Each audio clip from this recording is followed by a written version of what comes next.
全球诡异觉醒，我成为了世间万鬼的主宰，不仅可以操控时间枷锁的时间鬼，还有轮回永世噩梦的困梦鬼，甚至还有斩断世间一切因果律的空间鬼。然而此时的我还只是个穷逼青年，但在此时我的手机突然被一个广告入侵，血红的字体配着恐怖的音乐，而手机上显示我成为了诡异纪元游戏的幸运儿，会比其他人更早接触这个世界的真相。看到这我不禁背后一凉，下意识的回头一看，只见床头的墙上一颗诡异的眼球正在咕噜噜的乱转。也就在这时，我只感觉某种东西在我体内飞速流逝，皮肤以肉眼可见的速度衰老，头发也迅速发白。此时手机上传来提示，这正是最恐怖的诡异之一的时间鬼。当你的双眼和指对视，那么你的时间就归他所有了。此时的我做好了最后的反扑，手上的力气在不断衰弱，但我的牙齿依然坚挺。此时我一个飞扑，正好把诡异的眼球咬在嘴中，随着不断咀嚼，一股能量瞬间涌入我的血液中。在这一刻，时间仿佛静止，随后传来一声滴答声音，是我的左眼。我惊恐地走到镜子前，此时帅气逼人的我面色苍白，而左眼出现了一个指针在不停转动。随着手机提示，我才明白这是我成功驾驭的诡异，成为了一名遇鬼者。但就在这时，门外突然响起一个男人的声音，打开门一看是个警员，而他们此次前来的目的就是查看手机，而我深知这种事不能给任何人知道，所以就随意敷衍了几句打发了他们。随后我发现本来乱动的左眼，此刻居然变得老实起来，而我也能随意自如地控制左眼转动。就在此时传来提示信息，指的力量正在被你篡夺，但是只有没有办法，文字渐渐消失。也就在这一刻，左眼的指针突然跳动了一格，一阵宏大的钟声顿时响起，只见此时千米之内形成了一个球形空间，这正是时间鬼的技能鬼域。同时手机再次传来提示，你感觉到了吗？在这个鬼域中还有另一个诡异正在盯着你。下一秒只感觉心口一疼，紧接着一大口血吐了出来，此刻我的胸口被洞穿，只能无力地瘫倒在地。但就在此时，左眼的指针往回跳动了一个刻度，随即发出一阵丧钟声，时间开始倒流，流淌的血液正不断收回体内，身体上的大洞也在不断恢复。随后我猛地睁开眼睛，感受着自己完整的身体，不仅没有被洞穿，就连一丝伤痕都不存在。我深知这是时间鬼的力量发动了，才让我能逆转重生。我回想着伤口的大小，可以肯定是一个锐利的武器袭击的，而我的鬼域有足足1000米，这袭击我的诡异就在这范围之内。紧接着我深呼一口气，再次控制左眼开启鬼域，这一次我对左眼的控制更熟练了。此时左眼的指针跳动速度不断变慢，四周的鬼域在悄无声息间不断扩散。通过鬼域我发现这个领域中的活人如同一个个燃烧着的人形火炬，散发着温暖的光。此刻一股渴望感从左眼传来，我深知只要我想，随时能通过鬼域夺走他们的时间，化为我的养料。但现在这个不能用在无辜的人身上，有时间去樱花国试试效果。随着鬼域不断扩大，也就这时我看到了一个不一样的光影。此时一股毛骨悚然的恐惧瞬间袭上我身，下一个瞬间我的心脏传来了一阵剧烈的刺痛。此刻我的眼前一黑，再次倒了下去。可惜的是，在时间鬼的力量下，我能够不断重启。随着指针跳动，血液再次倒流，伤口也不断恢复着。也就在这时，手机再次传来提示，在同一个地方，你被同样的方法杀死了2次，但是这都是值得的，因为你发现了另一个诡异的藏身地方。我摸了摸胸口，看向窗外，东南方向750米的地方，正是诡异的藏身点。随后我戴上一个鸭舌帽，走出了家门，前往远处公寓。坐电梯来到了6楼，刚一打开单元门，就有一阵阴寒的风吹来。我知道这是诡异的力量，不然空气不可能。想体验深入骨髓的绝望吗？想感受脑浆沸腾的恐惧吗？来吧，加入诡纪元，你将体会身临其境的恐怖人生。恭喜你获得诡纪元内测资格，初始任务即将开始。漆黑的底色宛如深渊，血红的文字好似鲜血，再加上阴间的恐怖配乐，让正在刷着短视频的吴坚眉头紧皱。特么的，现在的广告真是无孔不入，刷个短视频都不能安生一点吗？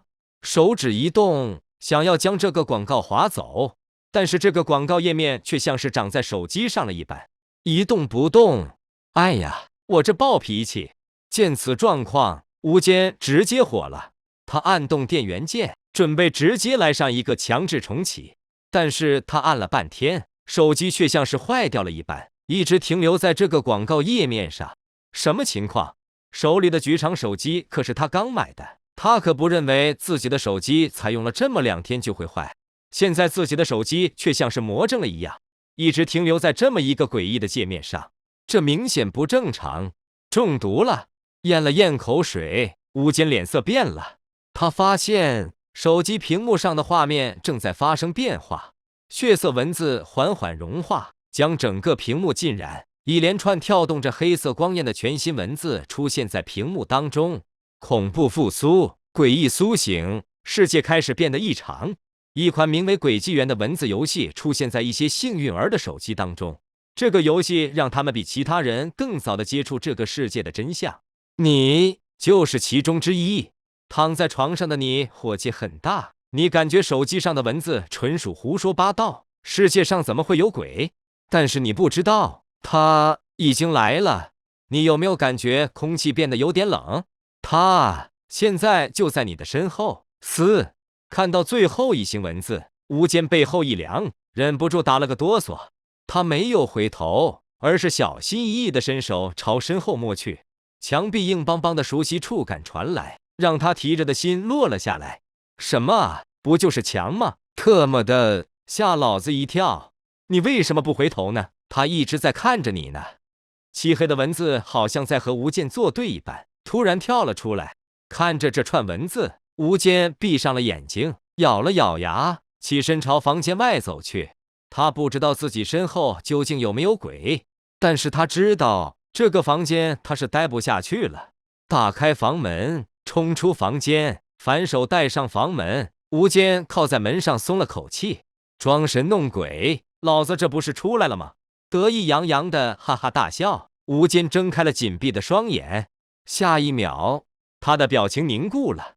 他惊恐地发现自己所在的房间并不是想象中的客厅，而是自己的卧室。他所面对的方向刚好是自己床的位置。他看到在靠近床的墙壁上，一颗诡异的眼球正盯着自己咕噜噜的乱转。在这颗眼球的瞳孔上，一长一短两根扭曲的指针不断的倒转，在眼球虹膜的边缘有着一圈起伏不定的猩红刻度。恭喜你遭遇了最恐怖的时间鬼，当你的双眼和他对视的瞬间，你的时间就已经归他所有了。手机微微震动，一串文字跳出。随着这串文字的出现，吴坚感到自己身体中的某种重要的东西正在飞速的流失。他在掠夺我的时间，皮肤以肉眼可见的速度变得衰老，头发也在迅速的变白。吴坚感到自己的身体正在快速走向衰弱。按照这种衰弱的速度，他怕是用不了3分钟就会直接老死。草，青筋在脑门上鼓起，心中的恐惧被怒火驱散的一点都不剩。这个叫做时间鬼的眼珠子明显想要他的命。既然这样，老子就和你玩命！性格火爆的吴坚一咬牙，朝着这颗眼珠子就冲了过去。随着与这颗眼珠子距离拉近，他感到自己身上的时间流失速度急速飙升。但是他管不了那么多了。张大嘴巴，一个飞扑，吴坚一口将这颗眼珠子吞进了嘴里。他没有选择使用双手，是因为他害怕自己衰老的手掌力量不足以捏碎这个诡异的眼球，但是他的牙齿却可以。咯吱咯吱，牙齿上下咀嚼，眼球在嘴里爆浆。吴坚感到一股冰冷无比的液体流入了他的体内，这股液体好像拥有生命一般，在他体内不断的流淌入侵。一根根发黑的血管在他的身体上高高的凸起，剧烈的疼痛让吴坚瞪大了眼睛，握紧了拳头，蜷缩着摔在床上，却无法惨叫出声。他感觉自己体内好像有无数冰凉的小蛇在钻了钻去，撕裂他的血肉，吞噬他的骨髓，侵蚀他的灵魂。他感到自己的意识在这股恐怖的剧痛下变得模糊起来，无数的幻觉在他的脑子里好像跑马灯般不断的闪现。诡异又巨大的身影，在宇宙中游动的怪蛇，吞噬时间的黑白鱿鱼，充斥无限空间的冰冷尸体，恐怖、怪诞、扭曲，无穷的幻象冲刷着吴坚的精神，让他的意识趋于崩溃。就在这个时候，他的意识中骤然升起了一股不容抗拒的恐怖力量，直接将这些幻象全数击垮，完全吞噬。在剧烈的刺激下，你的天赋觉醒，恭喜你获得极天赋无间。仍在一旁的手机画面微微抖动，漆黑的文字在画面中燃起。吴坚混乱的意识在这股力量的梳理下迅速恢复，在他体内造反的时间鬼也在这股力量的作用下老老实实汇聚到了他的左眼当中。疼痛快速消退，虚弱感也在迅速消失。吴坚痛苦扭曲的脸色渐渐地恢复了平和，双眼紧闭的他陷入了沉睡。他不知道，在他睡着的时候，他的手机上正刷新着一行行的文字：恭喜你完成了初始试炼，你成功驾驭了时间鬼。但是你要记住，以凡人之躯驾驭诡异是需要付出代价的。如果把诡异比作枪械，那么你的寿命就是枪械的子弹。枪械越强，需要消耗的弹药越多。当你打空弹药的时候，诡异将接管你的身体，完成真正的复苏。诡异无法被杀死，只有诡异才能对抗诡异。欢迎加入诡纪元。亮着的屏幕渐渐的暗淡下来，世界在这一刻产生了恐怖的变化。好累。楚时淼是一名普普通通的上班族，今天和往常一样，他加班到了11点才完成工作。收拾好个人物品的他刚刚准备离开公司，但是这个时候一切发生了变化。滋滋，电流接触不良的声音响起，灯光不断的闪烁。楚时淼感到一股寒意袭上心头，让他忍不住打了个哆嗦。怎么了？站在走廊里，他没来由感到一阵惊惧，那种感觉就好像某种看不见但是又很恐怖的东西盯上了他一般。属于女人的第六感在提醒着他赶紧离开这个地方，但是他的腿有些软了。嗡嗡，手机震动的声音在包里响起。楚时淼鬼使神差地将手机掏了出来，本能告诉他现在最应该做的是赶紧离开这里，但是不知道为什么他还是选择先看看自己的手机上出现了什么。恭喜你获得诡纪元内测资格，初始任务现在开始。和往常一样，你忙碌到半夜才做完今天的工作，明明没有加班费，工作也不是你的职责范围之内，但是为了给领导留下好印象，刚刚加入这个公司没多久的你，任劳任怨地接受着这些资本家的剥削。你完全不知道，领导曾经跟你说过的鼓励的话，全都是为了让你心甘情愿免费加班画的饼。你的精力被压榨，你的身体被摧残，你和他又有什么两样呢？快看窗外，他掉下来了，冷汗从额头上冒出。楚时淼牙齿在打颤，他看着一片血红的手机屏幕，仿佛看到了一张血淋淋的嘴巴在吐出最恐怖的诅咒。眼角余光忍不住看向身边的窗户，楚时淼看到一道黑影从视线中一闪而过，那是一个人啊！有人跳楼了！楚时淼发出了一声恐惧的尖叫，头也不回地朝着电梯跑了过去。他太害怕了，在那个人跳楼的时候，他竟然产生了一种错觉，他感觉自己仿佛和那个跳楼的人产生了意识上的连接，那种从高楼跳下的绝望和恐惧，让他的括约肌都在颤抖，仿佛下一秒就会尿出来。哒哒哒，高跟鞋的声音在走廊里回荡，滋滋，明灭不定的灯光不断闪烁，一明一暗间，楚时淼感到窗外不断有一道道黑影从楼顶掉下，他仿佛能够看到这些黑影那不甘和悲愤的脸在视线中不断的闪过。呜呜，眼泪流淌，胯间温热。楚时淼已经顾不了那么多了，他现在只想逃，但是不长的走廊不知道为什么好像能够无限延伸一样，永远跑不到尽头。为什么要逃呢？就算离开了又怎样？你不过是从这一个地狱迈入另一个地狱。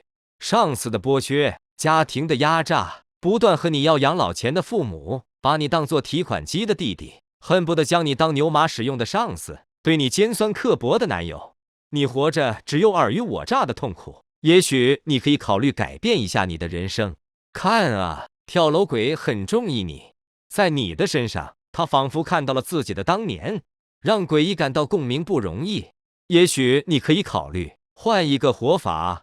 手机震动个不停，一串串的文字不断的跳动，这些文字渐渐的突破了屏幕的限制，跳到了楚时淼的视线当中。不，我不要死！什么跳楼鬼，都是幻觉，幻觉。虽然泪流满面，但是楚时淼完全没有放弃的想法。活着仿佛是一个执念，驱使着他的身体不断的朝着电梯跑了过去。这股执念让他充满了力量，突破了某种不可名状的诡异限制。他终于穿过了走廊，来到了电梯前。快点，快点，快点，快点！手中不断在电梯按键上按下。楚时淼神色有些癫狂，在他的脑海中仿佛不断响起了一道又一道砸落的声音，肉身从高处狠狠坠落在地，然后骨头和血肉摔成一团的声音，就好像一声声催命的鼓声，让他的精神逐渐走向崩溃。叮，电梯抵达的声音好像来自天堂的妙音，让楚时淼脸上燃起了希望。他看着缓缓打开的电梯门，迫不及待地钻了进去。下一秒，坠落开始了。开启的电梯门内并没有明亮的电梯轿厢，有的只是空荡荡的黑暗。直至楼底的电梯井好像一张吞噬生命的怪物喉咙，散发着可怖的黑。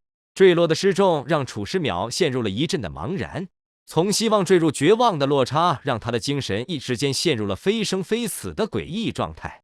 在这个状态下，他看到了一道诡异的身影，这是一道穿着民国服饰的女人，她梳着黝黑的大辫子，从左肩垂下，大量的血迹将她身上青色的短衫染成了一种斑驳的黑。她的头颅只剩下了半边，发黑的血液和意义不明的粘稠物质将她另外半边的脸染得好像戏剧中的脸谱一般。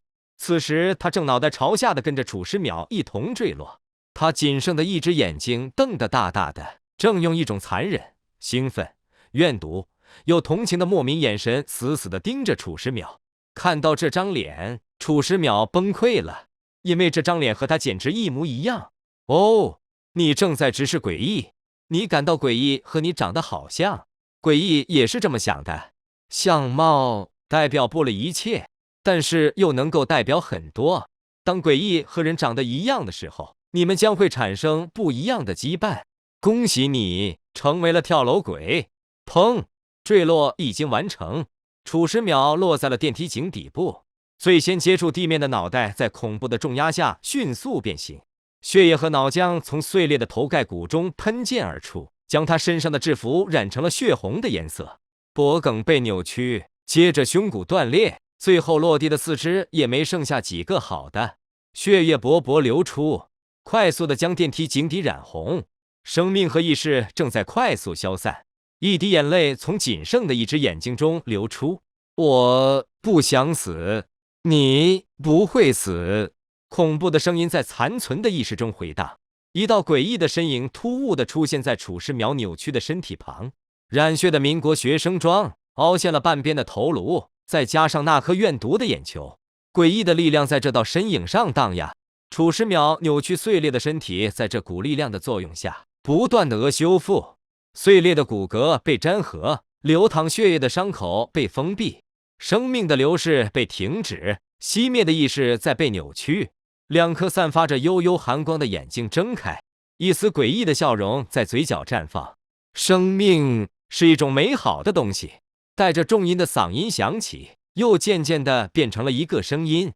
随着声音的落下，电梯井中已经空无一人，只有一滩正在变黑的血迹，无声地阐述着这里曾经发生过一件诡异又恐怖的事情。楚时淼的遭遇并不是个例，在世界各地，诡异的事件如同井喷般爆发，有人在这种事件中活了下来，也有人在这种事件中死去。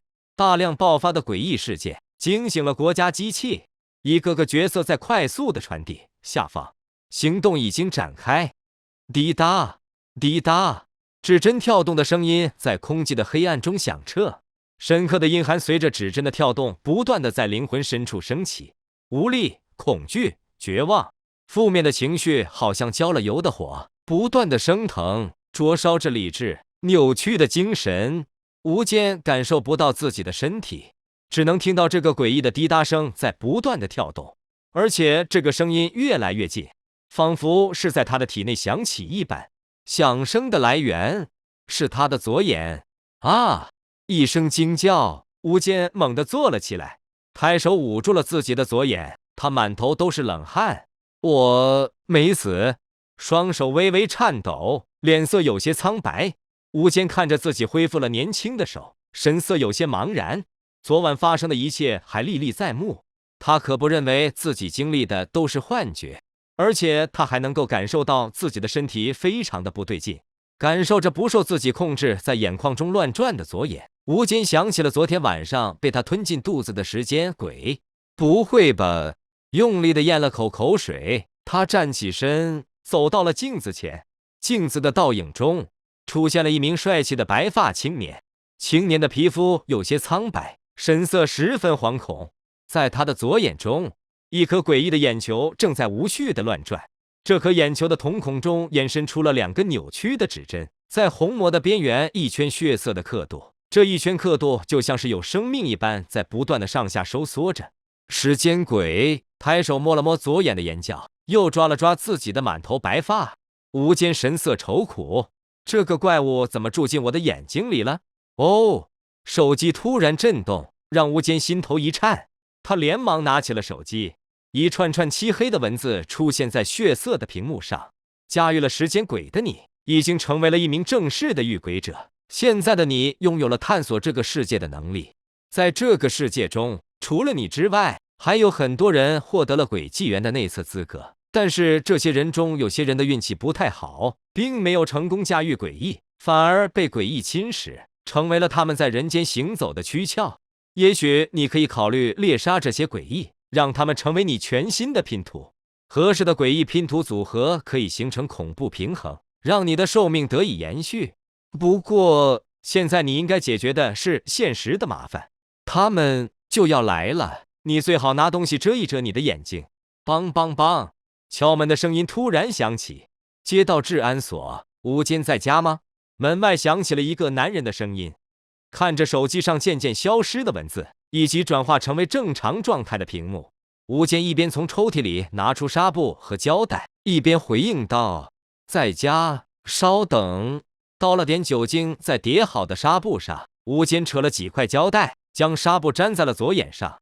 他又抬手摸了摸满头的白发，无奈地叹了口气，起身打开了房门。“我是吴坚，有什么事吗？”门外站着2名穿着制服的治安员。年龄较大的治安员看了眼吴坚的白发，又扫了眼他左眼上的纱布，最后抽了抽鼻子，一股淡淡的酒精味传了过来。“你好，同志，我叫陈立国，找你是来做一下简单的走访，希望你能配合。”陈立国掏出了证件给吴坚展示了一下，开口道：“可以。”吴坚记下了陈立国的警号，点了点头，神色如常道：“你昨晚11点到凌晨3点这段时间在什么地方？”陈立国的问题让吴坚心头一紧，那个时间段正好是鬼纪元在他手机中出现的时间。他直接这么问，难不成他知道鬼纪元的事情？“我在家里。”虽然心中震动，但是吴坚的表情却没有什么变化，也不知道是不是时间鬼入体的缘故。吴坚发现自己对于情绪的控制比以前强了许多。方便说一下你在家里干什么吗？看着表情没有可疑变化的吴坚，陈立国再次问道。“玩手机。”吴坚实话实说。“你在手机里有没有看到什么奇怪的东西？”陈立国说这句话的时候，紧紧地盯着吴坚的脸。“奇怪的东西？”吴坚愣了一下，有些疑惑地问道：“什么奇怪的东西？比如说网页推送的奇怪广告，或是莫名其妙加载到手机里的游戏，也可能是某种能够自动弹窗的聊天软件什么的。”陈立国一边说，一边指了指吴坚的手机。“你的手机可以给我看一眼吗？”“不行。”想都没想，吴坚直接拒绝了。开玩笑，就算是自己的手机没有问题，他也不可能让这么一个陌生人随便看自己手机。就算他是治安员也不行，事关个人隐私，他有权利拒绝。“好吧。”深深地看了吴坚一眼，陈立国点了点头。“谢谢你的配合，那么我们就不打扰了。这是我的名片，如果你遇到无法解决的问题，可以给我打电话。”“我会的，慢走。”笑着点了点头，接过名片。吴坚关上了房门。随着房门的关闭，他脸上的笑容渐渐消逝。“是在调查鬼纪元的事情吗？”上前一步，趴在猫眼上，看着正在敲隔壁邻居家房门的陈立国，吴坚回到了房间，把左眼的纱布撕了下来。反应太快了，隔着眼皮按压了一下，变得老实了许多的时间鬼。吴坚眉头皱起，治安所的这个动作代表着国家已经注意到了鬼纪元的存在，但是他们并不能确定究竟有多少人获得了鬼纪元的内测资格，他们只能通过广撒网的这种笨方法进行筛查。这种筛查不一定能够找到驾驭了诡异的遇鬼者，但是却能够找到被入侵了人类的诡异。毕竟狗改不了吃屎，诡异也改不了他们的杀人本能。要乱了，躺在床上看着熟悉的天花板，鬼纪元的出现代表着世界将会走向一个不可预测的方向。而获得了内测资格的他，将会成为这个时代的探路人之一。这是好事，也是坏事。好处在于他领先了世界上的大部分人，最先获得了诡异的力量。坏处则是，成为了遇鬼者的他，也将成为更容易接触危险的那一拨人。眨了眨眼皮，吴坚有些疑惑。他感到随着时间的推移，自己左眼眶中的时间鬼变得越发的老实起来。奇怪，时间鬼这种瞪谁没命的诡异，明显不是善茬。就算他突然从眼眶中跳出来，想要反杀自己，吴坚都不会感到意外。但是他变得这么怪，反而让吴坚有些心里没底。太奇怪了！尝试着转动左眼，眼眶中的时间鬼在他的操作下左右转动。为什么会这样？坐起身，感受着左眼中荡漾着的奇异力量，吴坚竟然产生了一种奇妙的冲动。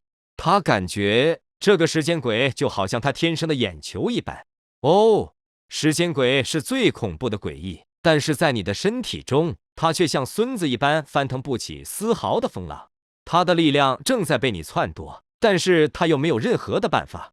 也许在这个世界中，你才是最大的异常。方便说一下你在家里干什么吗？看着表情没有可疑变化的吴坚，陈立国再次问道。玩手机。吴坚实话实说。你在手机里有没有看到什么奇怪的东西？陈立国说这句话的时候，紧紧地盯着吴坚的脸。奇怪的东西？吴坚愣了一下，有些疑惑地问道。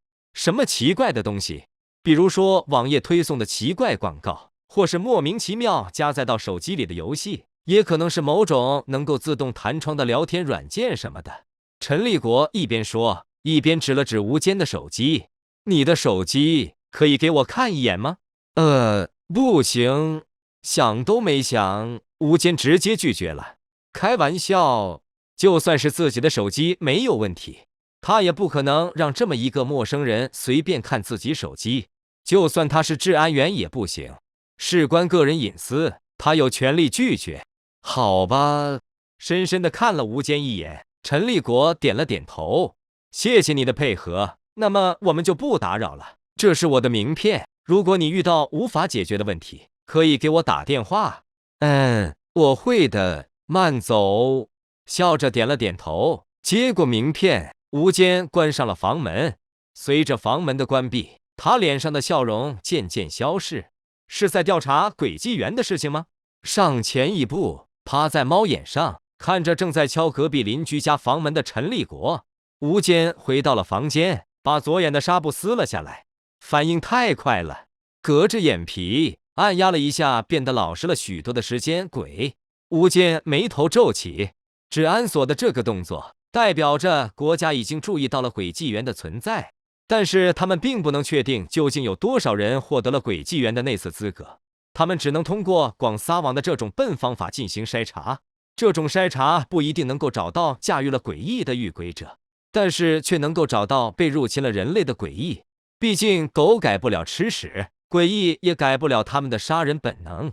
要乱了，躺在床上看着熟悉的天花板，轨迹员的出现代表着世界将会走向一个不可预测的方向，而获得了内测资格的他，将会成为这个时代的探路人之一。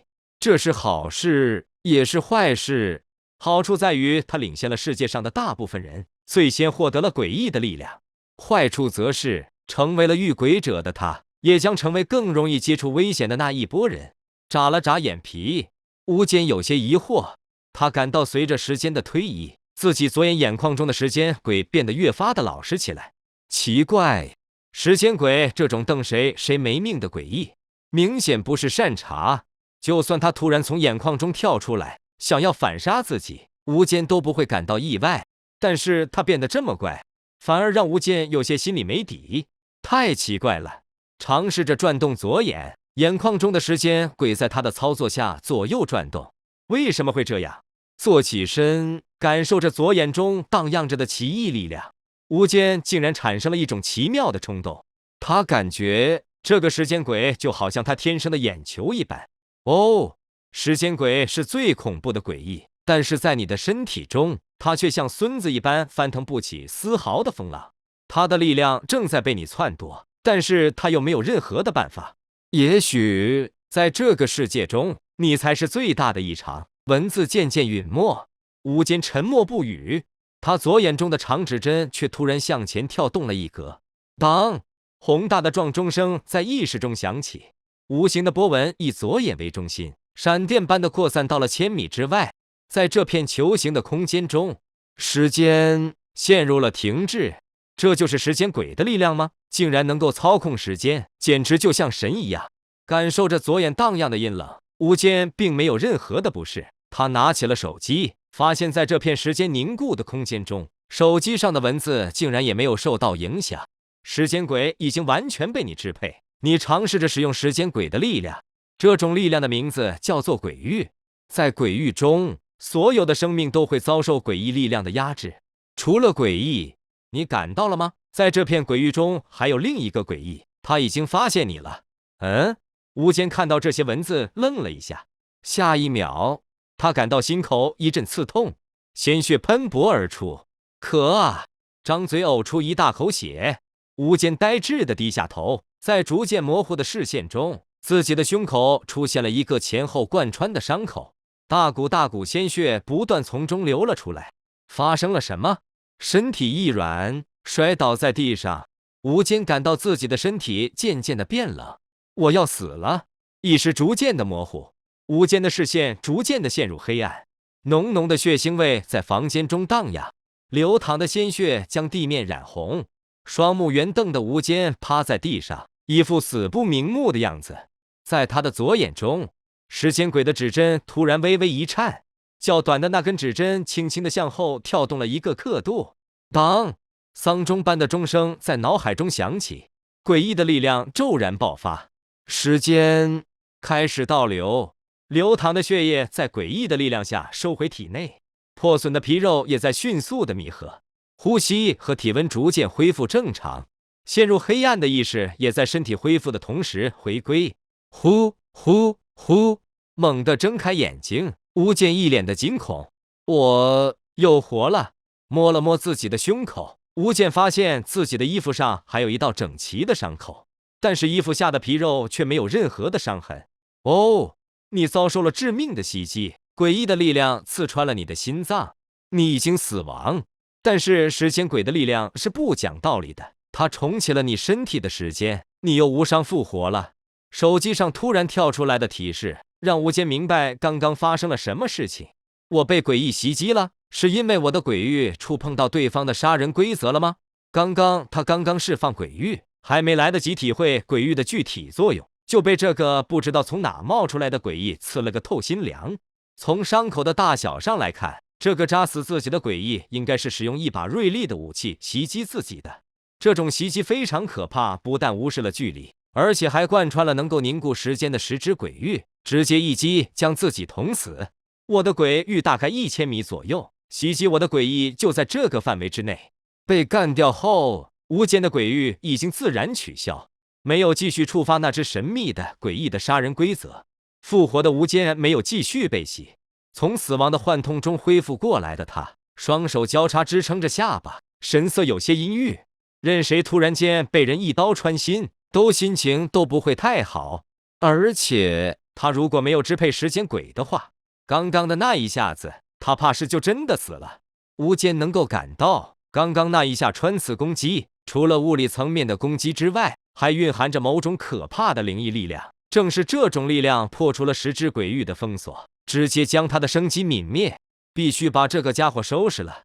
深呼吸了几下，无间左眼的长指针再次跳动，他要再次施展鬼域，来确定这个攻击自己的诡异的位置。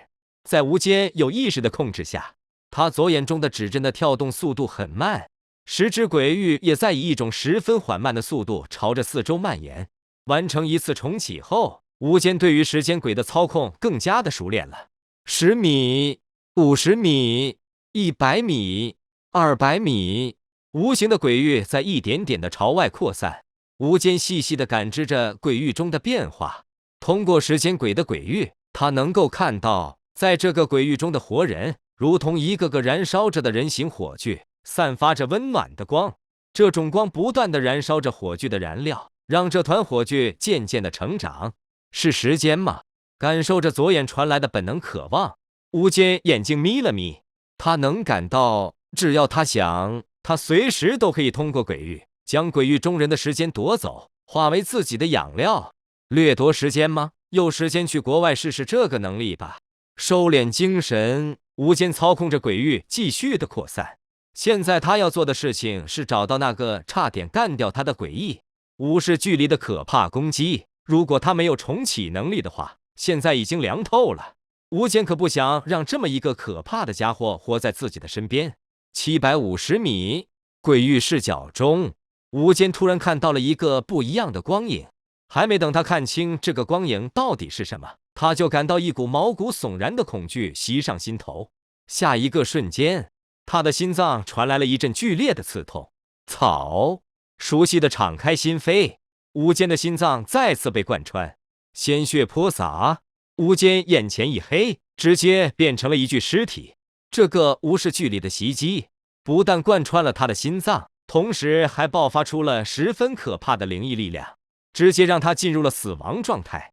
可惜，这股力量虽然能够让吴坚死亡，却没法让吴坚左眼中的时间鬼陷入沉寂。被吴坚完全支配的时间鬼本能在吴坚死亡的同时，释放了重启能力。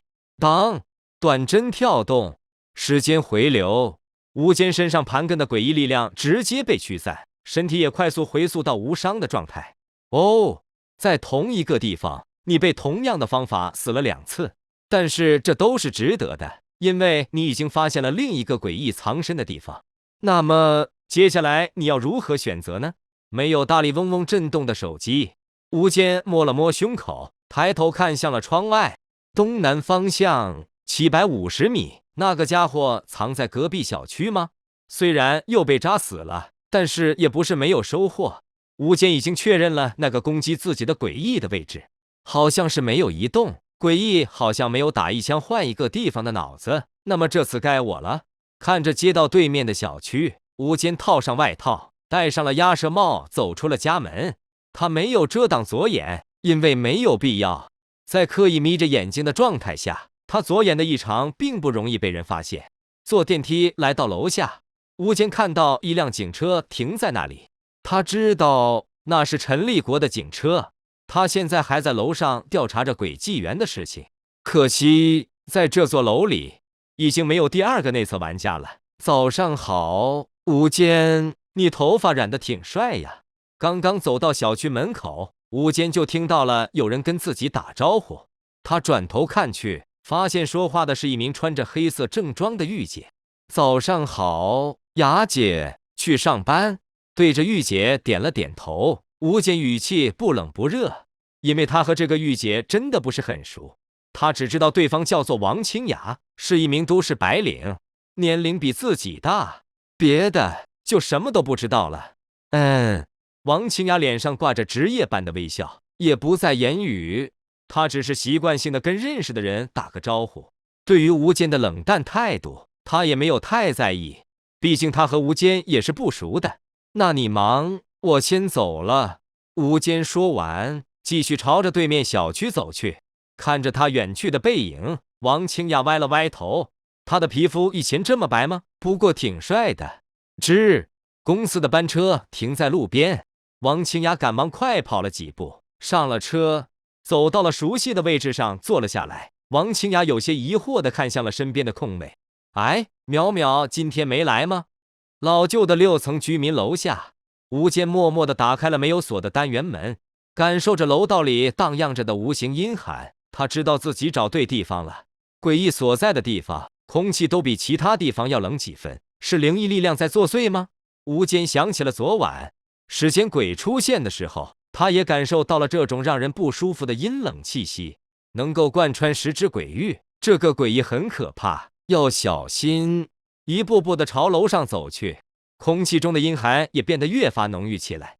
直到走到4楼，吴坚感到这股阴寒的气息已经达到了巅峰。是这里吗？鼻子微微抽了抽，吴坚嗅到了一股若有若无的腐臭。这股腐臭味有些类似于肉类腐烂的味道，但是更加的让人恶心。驾驭了时间鬼的你艺高人胆大，明知道杀过你2次的诡异很危险，你还是选择来到了他的老巢。你的出现已经触动了他，当你直面他的时候，你将遭受到他最致命的攻击。放下了手机，吴坚看向了对面的房门。403，在这个防盗门的门后，他感到了一股让他心惊胆战的惊悚气息。这里吗？面对紧闭的房门，吴坚左眼的视线放在了房门的门锁上，时间轨的指针微不可察地跳动了一下，咔嚓，房门的门锁自动弹开。这是时间轨的回溯能力。刚刚吴坚用这个能力把门锁的时间回溯到了上一次开启的状态。房门微微开启，更加浓郁的腐臭味道从中飘出，一股刺的皮肤生疼的阴冷气息和腐臭味一同飘了出来。转动身体，吴坚透过开启的门缝朝屋内看去，他发现这个房间内好像被一种未知的力量干涉了一般，暗沉沉的，只能看清模糊的家具轮廓。必须进去吗？见此状况，吴坚眉头微皱，他没有贸然行动，而是闭上了右眼，完全用左眼再次观察起来。没有了右眼干扰，拥有着时间轨的左眼视角骤然变得清晰起来。吴坚看到，在403的客厅中，一名老人呆呆地坐在椅子上，他身上穿着一件脏兮兮的背心，脚上踩着一双蓝色的拖鞋，低垂着脑袋的他，身体十分的枯槁，就好像身体的血肉被什么东西吸走了一般。在他的右手中握着一把黑漆漆的断剑，看到这把断剑，吴坚没来由地感到了一股毛骨悚然，那种感觉就好像一名普通人在荒野森林中遇到了一头饥肠辘辘的猛虎一般，恐怖且致命。突哧一声轻响，吴坚感到脖子一痛，一道血线从他的脖颈显现，温热的鲜血缓缓流出。什么？抬手摸了摸脖子，吴坚神色震撼。下一秒，他的脑袋从颈部滑落，在吴坚翻滚的视角中，他看到客厅中的老人身上浮现出了一块腐烂的伤痕。哦，你的胆子真的很大，竟然敢直视他！你激活了更加恐怖的杀人规则，你被斩首了。裤兜里的手机屏幕闪了闪，闪烁的文字跳出。脑袋掉落在地的吴坚左眼中的短指针再次跳动，重启。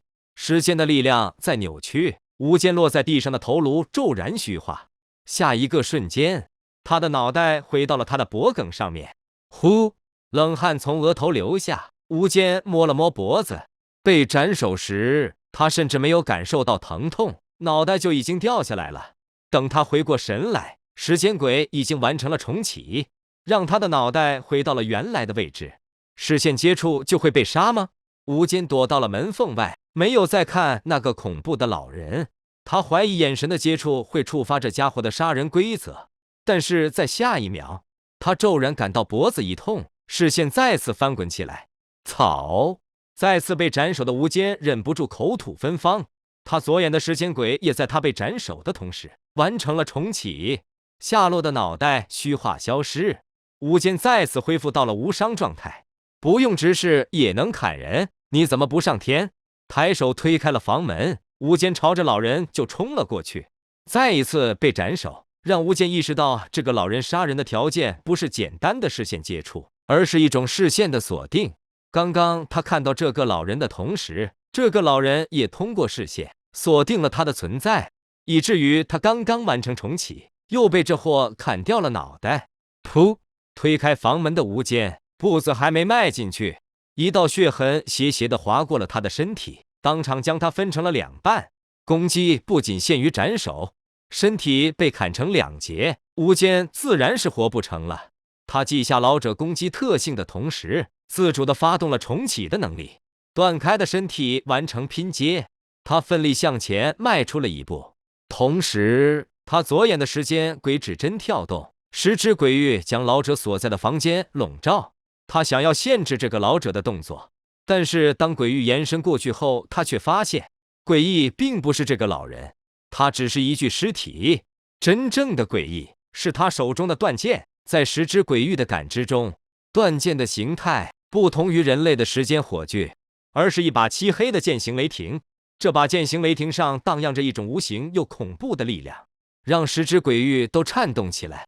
暂停时间的力量被排斥，时停的效果在这具被断剑操控的老人尸体上无法产生应有的效果。噗！苍老的手臂抬起又放下，无间的身体从中间被分成了两半。还没等他的身体裂开，无间已经熟练地发动了重启，让贯穿了身体的血线瞬间消失，完全不同于人类的时间状态。这就是诡异的时间形态吗？再次上前了一步，老人苍老的手臂闪电般抬起，然后落下，噗嗤，血线浮现，无间的脖子被斩断了半边。但是还没等血液流出，重启已经发动，治愈了伤痕。一次次的重启让无间对这个能力越发的熟练，现在他只需要动动念头，就可以瞬间完成重启。鬼域无法压制这把剑，看来只能由我亲自动手把它抢过来了。看着在十指鬼域中行动自如的老人，无间微微眯起了眼睛，心思产生了一些变化。他已经确认，眼前的老人只是一具被断剑操控的尸体，真正一次次将他展开的是他手中握着的那把断剑。这把断剑拥有着无视鬼域、直击本体的可怕力量，这样的力量简直是遇鬼者的天敌。此剑与我有缘。舔了舔流到嘴角的血液，无间一步一步迈出，一道又一道致命的伤口不断的在他的身上出现。这些伤口在重启的作用下出现了又消失，无法对他造成致命的伤害。但是一次次被展开身体的剧痛却让他额头青筋暴起，表情变得狰狞。噗！枯槁的手臂举起了断剑，狠狠劈了下去。但是这时一只苍白的手掌突然伸了出来，抓住了枯槁手掌中断剑的剑柄。抓到你了！感受着掌心冰冷的触感，无间瞪着满是血丝的双眼笑了起来。他能够感受到，随着他的接触，这把断剑正在将一股股锐利又阴冷的气息注入他的体内，想要侵蚀他的身体。一个个可怕的幻觉不断的在他的脑海中浮现，无数碎裂的染血兵刃，以星空为背景的可怕战场，身体被斩断、被撕裂的诡异响声，兴奋血腥的狂暴呼喊。不断涌出的幻觉让无间发出了一声闷哼，撕裂般的胀痛让他怀疑自己的脑子会不会在下一秒爆开。但是就在这个时候，他感到自己体内突然涌现出了一股力量，直接击碎了这些幻象，并将入侵体内的阴冷气息给镇压了下来。幻觉消失，无间的表情逐渐平静。他发现那把断剑不知道什么时候已经完全的落入了他的手中，而那名老人已经浑身僵硬的摔倒在了地上。恶臭的味道再扩散，这个老人的尸体快速的腐朽，成为了带着肉丝的骷髅。得手了！没管地上的尸体，无间脱下外套，将断剑包好，快步的离开了这个房间。精彩，真是精彩！又一只诡异遭遇了你的毒手，在你异常天赋的压制下，这把残缺的断剑被你支配。也许你可以考虑寻找一下它缺失的部分，重铸的断剑可能会给你带来不一样的惊喜。手机的提示会迟到，但是永远不会缺席。正在下楼的无间看着手机上的文字，眼睛微微眯起。重铸断剑吗？以后再说吧。感受着隐隐作痛的脑袋，无间感觉自己应该好好休息一下。虽然他特殊的体质让他能够无代价的支配诡异，但是使用诡异和驾驭诡异时，他还是要消耗不少的精力和体力的。跟断剑僵持了这么长的时间，他感觉自己好像被榨干的甘蔗一般，已经什么都不剩了。新民小区12号楼3单元403号，胡万寿。咔嚓咔嚓的拍照声不断响起，负责记录的治安员多角度的完成了地上腐烂的尸体拍摄。从身体的腐朽程度上来看，他应该死去了1个月以上，但是附近邻居提供的情报来看，他昨天白天还出门活动过。陈立国看着地上腐烂的尸体，脸色沉重。负责这一片区域调查的他，是第一个发现胡万寿家情况的治安员，应该是诡异的手段。另一个淡漠的声音响起，一名身材高大的男子扫视了一下这个房间。我能够感受到这个房间中残留的灵异气息，这里曾经出现过诡异，是很强大的那种。是因为诡计员吗？陈立国眉头皱起，沉声道：可能性很大。高大男子拿出手机，在他的手机上血色的背景下正显现着一串文字。人有的时候需要有自知之明，虽然你也支配了诡异，但是你支配的诡异太弱了。这里曾经停留过2个堪称伟大的存在，他们只需要动动手指就能让你死无葬身之地。聪明的话，你就赶紧放手吧。有的时候，糊涂一点能够获得更久一些。默不作声地将手机放回衣兜，高大男人的表情有了一丝变化。伟大的存在是最高等级的诡异吗？但是这种等级的诡异为什么没有带来灾难？他们被限制住了吗？是谁做的？高大男人心中疑问翻滚，但是却因为没有情报的缘故，完全摸不着头绪。但是有一点可以确认，这些曾经在胡万寿家停留过的诡异非常的危险，不是他可以接触的存在。把尸体处理掉后，就将这座楼封闭吧。接下来的事情不适合我们调查了。是马队长。陈立国神色郑重地点了点头，没有多问，因为他知道这个案件已经超出了他可以接触的权限。本台播报：最近多地区出现异常灾害，对社会造成了严重的秩序和经济的影响。国家已派出相关人员前往救援，请受困人员不必慌张，原地等待救援人员到来。国外新闻：登塔国西海岸出现恶性恐怖袭击，已造成5466人死亡，23341人失踪。中亚真主组织表示为此次恐怖袭击负责。我国考古队在长白山发现了远古遗迹，此遗迹中拥有大量远古时期的珍贵文物，这些文物将会给我国的历史增添更多的底蕴。电视中的主持人神色严肃地进行着新闻播报，电视前的吴坚却在擦拭着手中的断剑。这是一把十分古老的断剑，断剑只剩下了1/3的剑身，泛着铜色的剑身上布满了黑色的斑痕，好像一块块血迹，让这把剑看起来陈旧无比。断剑的剑刃布满了缺口，圆形的剑柄也是一片的漆黑，好像被人持握太久，已经包浆发亮。握着这把断剑，感受着这把断剑中和时间轨截然不同的阴冷气息，吴坚的瞳孔微微收缩，一股锐利又阴寒的气息从断剑渡入了他的体内。随着这股气息的渡入，他的眼中一切都变成了黑白双色线条，这些线条好像小孩子的涂鸦，杂乱但是又充满了个性特点，一眼就能辨别出这些线条代表的事物。手握断剑，轻轻一挥，一道笔直的黑色痕迹将黑白双色的画面切成了2段，咔嚓，被黑线贯穿的衣柜直接断成了2半，同时断开的还有里面的衣服。战机必死，调转断剑，微微垂目，吴坚左眼中的指针微微一跳，球形的十指鬼域快速的扩张，在鬼域中，所有的生命都被凝固。吴坚透过鬼域锁定了一只在下水道中爬行的老鼠，接着握剑前刺，噗！这只老鼠身上多出了一刀前后贯穿的伤口，贯穿必杀。意念一动，收回了十指鬼域，把玩着手中的断剑，吴坚已经确认了这把断剑的杀人规则：无视距离的贯穿刺杀和需要目光锁定的斩击伤害。这2种攻击都带有强烈的灵异杀伤效果，不但能够杀人，同时也能够对诡异造成十分强力的压制。如果不是他支配的时间鬼拥有着比这把断剑更加强大的恐怖规则，恐怕他连重启自身都做不到。晚了个剑花，吴坚将断剑插进了一个皮套当中，这个皮套是他在楼下鞋匠那里买的，牛皮纯手工缝制，结实又耐用，可以挂在腰间，十分的方便。3天了，将断剑放在床头柜上，吴坚拿起手机看了看时间，表情平淡。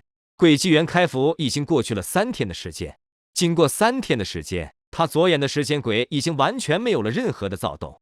吴坚尝试了一下，发现自己已经可以操纵指针连续跳动3个刻度，将十指轨域叠加到3层。3层十指轨域不但范围扩大到了4000米，而且对时间的操控也变得更加的细致。在这片轨域中，吴坚不但能够凝固时间，还可以进行大范围的时间加速和时间重启。不过使用这些力量对他的消耗极大，就算是他也不能肆无忌惮地使用这种程度的力量。吴坚感觉之所以会这样，是因为他缺少更多的拼图。他的身体虽然可以白嫖诡异的力量，不会被其侵蚀，但是他的身体却没有足够的能量，完全的发挥诡异的能力。人类是有极限的，想要完全释放诡异的力量，还是要变成类似于诡异的存在吗？搓了搓下巴，吴坚若有所思。诡异是一种类似于恐怖规则具现化的怪物，他们拥有着强大的堪称无解的力量，但是他们没有智慧和意识，只会根据自身的规则击杀触碰了他们恐怖规则的生命。这种杀戮也许是为了补完他们缺失的东西，具体是什么东西，吴坚不太清楚。不过他能够感受到自己左眼中的时间轨缺少很多的拼图，最关键的拼图就是能够支撑他释放多重轨域的能源拼图。慢慢来吧。拿起手机，吴坚准备看会小说放松一下。哦，开服3天，许多遇鬼者已经开始急了，他们体内的诡异宛如索命的厉鬼，不断地榨取着他们的寿命。他们尝试着进行联系，想要通过沟通找到解决这个问题的办法。现实中的势力也随之进行了动作，一个名为遇鬼者论坛的网站出现在网络当中。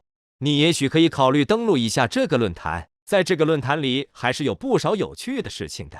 血色的屏幕上，黑色的字体在跳动，在这些黑色的字体下方还有着一个网站的连接。遇鬼者论坛有点意思，只有遇鬼者才能登录论坛吗？还是说只要有网址，任何人都能登录呢？吴坚想了想，点上了这个网址。他也有点好奇，其他的遇鬼者究竟是怎么个状态。页面跳转，一个和轨迹员大同小异的血色屏幕显示出来。不过这个血色屏幕上的光线和文字却没有轨迹员那么的扭曲和怪诞，让人看着就不舒服。华夏特殊事件处理局诚邀社会各界遇鬼者加入，待遇从优，年薪1000万起步。全国各地诡异事件悬赏公告，面向全社会征召遇鬼者。拼图的理解和诡异的驾驭，学会这些你将多活2年。诡异级别划分，遇鬼者等级划分，珍爱生命，远离诡异，少使用诡异的力量，你将活得更好。是官方开设的网站吗？看着网站中一个个帖子，吴坚点开了悬赏贴，一串串信息出现在上面。东海市鬼外卖事件，恐怖等级 C 级，事件详情。送餐 PP 会随机出现骨灰拌饭和石油炒饭的选项，只要点选了这些食物，就会被外卖鬼盯上，被做成下一份外卖的食材。提示：只要不点外卖，就不会被盯上。悬赏500瓦，解决鬼外卖事件。在这个悬赏下面还有一张图片，图片里隐隐约约的有一名穿着黄色衣服的外卖小哥在其中，也不知道是摄像头有问题，还是当时拍摄的时候有电磁干扰。在图片中的外卖小哥身体十分的扭曲，看起来不似活人，让人毛骨悚然。好家伙，别人外卖要钱，鬼的外卖是要命，对吧？吴坚唏嘘地叹了口气，手指滑动，他发现在这个悬赏贴下边还有不少评论。有没有搞错？吃个外卖都不能安生了？有没有大佬帮忙，把这个妖孽给收了？才500瓦，打发要饭的呢？我昨天刚刚帮一个富豪解决了一只诡异，他当时感动的痛哭流涕，自愿给了我5000瓦，我差点没好意思收。楼上，你确定对方是自愿的吗？2楼是懂自愿的。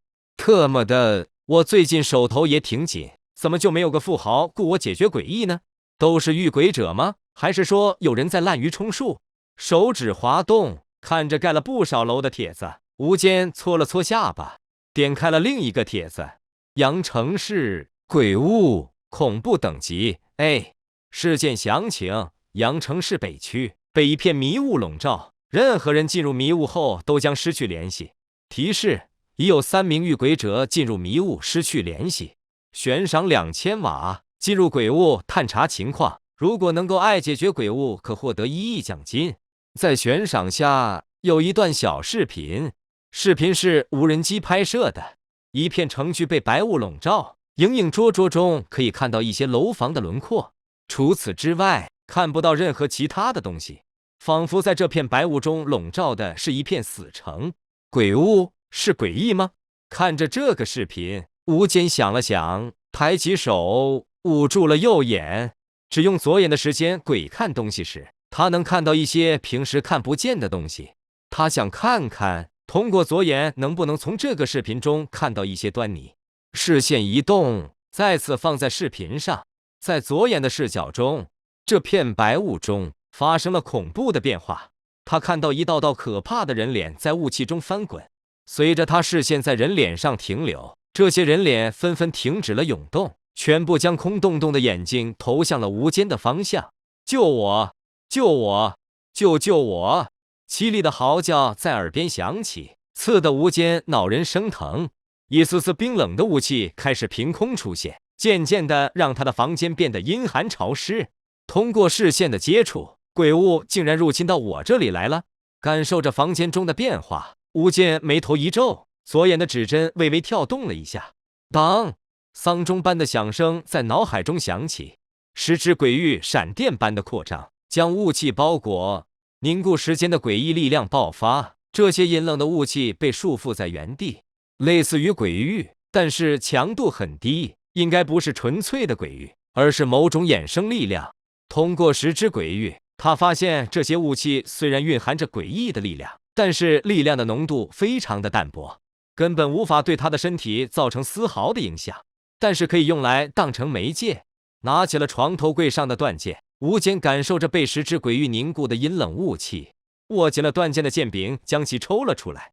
我看到了，瞳孔收缩，吴坚的视角中出现了一个古旧的香炉，这个香炉上覆盖着大量的铜绿，一团团白色的烟气从香炉中冒出，扩散，最终形成了大量的白雾。死吧！手腕转动，举剑前刺，一股锐利又恐怖的力量从断剑上爆发。几乎在同时，吴坚看到香炉的骤然出现了一道裂缝，黑色宛如石油的液体不断的从裂缝中涌出，快速的将地面铺满。在液体中，一只只人手从中伸出，这些人手抓挠着空气，接着蓦然一颤，所有的人手掌心位置裂开了一道道缝隙，一颗颗挤在一块的眼球密密麻麻的出现在缝隙当中。呼，阴风骤起，突破了10只鬼域，将稀薄了许多的鬼物完全吹散。随着鬼物的消失，吴坚眼中的影像同时消失不见，但是吴坚能够感受到自己此时已经被一个充满了恶意的目光锁定，这种锁定让他感到了一阵头皮发麻。你是懂作死的，你招惹谁不好，非要招惹那个家伙？等会，你说你支配了时间鬼，而且还操控了断剑，那没事了，该怕的不是你，而是那个盯上你的家伙。他根本不知道自己招惹了什么样的怪物。血色的光影在屏幕上亮起，漆黑的文字好像燃烧的火焰。吴坚看着，明显是鬼纪元的提示，脸色不太好看。怎么搞得好像我是大反派一样？我是人，对方才是鬼，你高兴就好。黑色的文字渐渐隐没，吴坚放下了手机。被盯上了，应该是那个所谓的鬼物。也许我该考虑去找一找这家伙的源头。鬼物的源头是一个香炉，这个香炉刚刚被自己用断剑击伤，产生了另一种变化。从香炉中流出来的黑色液体是一种类似于血液的东西，那里面伸出来的手掌拥有着远距离锁定目标的手段。吴坚不知道他的具体攻击手段是什么，但是他不想等到自己打上门的时候再出手应对，先下手为强才能更好的解决问题，顺便还能赚点钱。想到自己干瘪的钱包，吴坚顿时又干劲了。而且阳城距离他所在的城市只有半天的车程，过去也不是很麻烦。那么就出发吧。站起身，将断剑收回皮套，吴坚起身离开了房间。阳城到了，下城的乘客不要忘拿行李。售票的大妈大声呼喊着，一名名乘客走下了大客车。吴坚随着人流走下客车，活动了一下有些僵硬的脖子。到了，感受着越发阴冷的目光锁定，吴坚压了压头上的鸭舌帽。他抬起头，发现整个阳城的天空都有些不正常，一丝若有若无的雾气正在空气中徘徊，散发着令人不快的寒意。已经这么严重了？这些雾气是鬼雾的延伸，很明显，本来只笼罩城北的鬼雾，现在已经开始扩散了。吴坚不知道鬼雾的扩散是不是和自己的那一剑有关，但是他知道，就算他不出手，这个诡异的雾气也不会老老实实的待在原地，等着遇鬼者来关押他。师傅，到城北去。找了一辆停在路边的出租车，吴坚坐上了后座，对驾驶位上的司机说道：“城北去不了，最近那里出现一种传染病，被封锁隔离了，不出不进。”脑袋有点秃的出租车司机摇了摇头，说道：“封锁了？那带我去离城北区最近的地方。”眉头皱了皱，吴坚倒是没有太大的意外。鬼雾很危险，隔着这么远都能通过一个小小的视频延伸到自己的那里。如果不加以隔离的话，相信整个阳城用不了多长时间就会被它淹没。哦，恐怖在行走，死亡在入侵。在这片被雾笼罩的城市中，降临了一尊真正的大恐怖。他已经将贪婪的目光锁定了这座城市的小可怜身上。他垂涎的模样，就像一只饥饿的猎犬，让人毛骨悚然。特么的！拿起手机，看着手机上出现的文字，吴坚眼角在抽搐。这些个文字明显在内涵他这个良民。他来到这个城市可不是主动找事，而是被动反击。那个鬼物都盯上他了，他总不能等到对方打上门再出手吧？将危险扼杀在摇篮中才是正道。小伙子，到地方了。司机将车停在了一个路标，指了指前方。在那里，一条街道的路口已经被蓝色的围挡封住，围挡的附近还有几名治安人员在看守。我劝你最好别想着进城北，那里的病毒很厉害的。我听说了。很多人因为这个病毒都送去重症监护室，花了不少钱才脱离危险的。我知道了，谢谢师傅。扫码付钱。吴坚对司机笑了笑，下了车。他看了眼被封锁的路口，转身来到了路边的一家面馆，随便点了一份牛肉面。他掏出了手机，打开了遇鬼者论坛，点开了鬼物的悬赏贴。他写下了一段留言：我想知道，如果我解决了鬼物的话，怎么领钱？这条消息刚刚发出去没到10秒钟，下面就出现了一连串的回复。好家伙，真有要钱不要命的。兄弟，听哥劝，鬼物的水太深，你把握不住，赶紧跑吧。我昨天刚从阳城跑的，鬼物已经开始扩散了，再不跑就来不及了。真的假的？我家离阳城也不远，我是不是应该搬家？卧槽，你们有没有人性？这么大一座城就要被鬼物淹没了，难道你们不应该想想办法救救这座城市吗？一言顶针，鉴定楼上为圣母婊。既然你这么伟大，你怎么不去对抗鬼物？有没有一种可能，这位是个隐藏大佬呢？不可能，绝对不可能。吴坚没有理会这些无聊的回复，他看向了自己的私信位置，在那里有几条信息。你好，这里是国家特殊事件处理中心，您的信息我们已经收到。您可以通过3种方式领取赏金，一种是银行转账，我们可以将赏金转到你提供的银行账户中；第二种是邮寄银行卡，我们可以将银行卡邮寄到你提供的邮寄地点；第3种是现金支付，我们可以将赏金以现金或是现金等价财物的方式送到你收款的地点。以下所有方式都会对您的身份保密，您不必担心生活被打扰的问题。如果您有兴趣加入相关组织，我们也将以最有诚意的态度迎接你的到来。真会说话。微微一笑，吴坚快速打字。等一下，我会进入鬼物区域，在进入之前，我希望你们先给我准备好一部分的奖金。吴坚是在试探，他要看看这个悬赏机构究竟能够做到哪一步。可以，不过还没有进入鬼物，我们只能给您提供500瓦的定金。如果您能够顺利的解决问题，我们会将剩下的奖金如数奉上。私信回复的很迅速。500瓦就这样送出去了，就不怕我拿了钱就跑？吴坚看着回复的信息，挑了挑眉毛。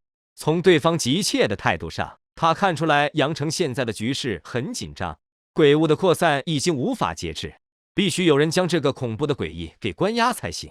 可惜目前的遇鬼者们都不怎么给力。好像并没有解决这个麻烦的实力。你的牛肉面，热腾腾的牛肉面送了上来，谢谢。拿起醋瓶，加了些醋，又放了些辣子。吴坚稀里呼噜的开始暴风吸入。过来这一路上，他是什么东西都没吃，肚子早就咕咕叫了。他要填饱了肚子，再去解决鬼物的事情。他不知道，他这一碗面吃的，让有些人急得抓心挠肝。帝都特殊事件处理科怎么不回复了？难道因为我的定金给少了？一名两鬓斑白的男人看着进入沉寂状态的手机，眉头紧皱。通过屏幕上闪烁的血光，他能够判断出这名表示要对付鬼物的用户是一名实力强劲的遇鬼者，而且还不是一般的强劲。作为遇鬼者论坛的建立者之一，他在遇鬼者论坛有着不一样的权限。他能够通过用户私信回复时屏幕上闪烁的血光，判断出对方是否是遇鬼者。而这名主动提出要解决鬼物的遇鬼者，他的回复信息上散发的血光之浓郁，简直超乎想象。那些血光甚至形成了如同实质的血浆，不断的从他的屏幕上滴落下来。也正是因为如此，他才会在对方提出要收定金的时候，毫不犹豫的同意。哦，你的运气不错，接触到了一名真正可怕的遇鬼者，他拥有的力量足以解决鬼物这个麻烦。但是你要想好用什么样的态度去接触他。每一个遇鬼者的性格是不同的，他们的想法也各不相同。也许相比于盘根在城市中的鬼物，也许他才是真正的灾难。掏出一根烟，叼在嘴里点燃。男人看着手机上的文字，眉头紧锁。比鬼医更加恐怖的遇鬼者。深吸了一口烟，男人摇了摇头。怎么可能？男人拿起另一部手机，拨通了一个号码。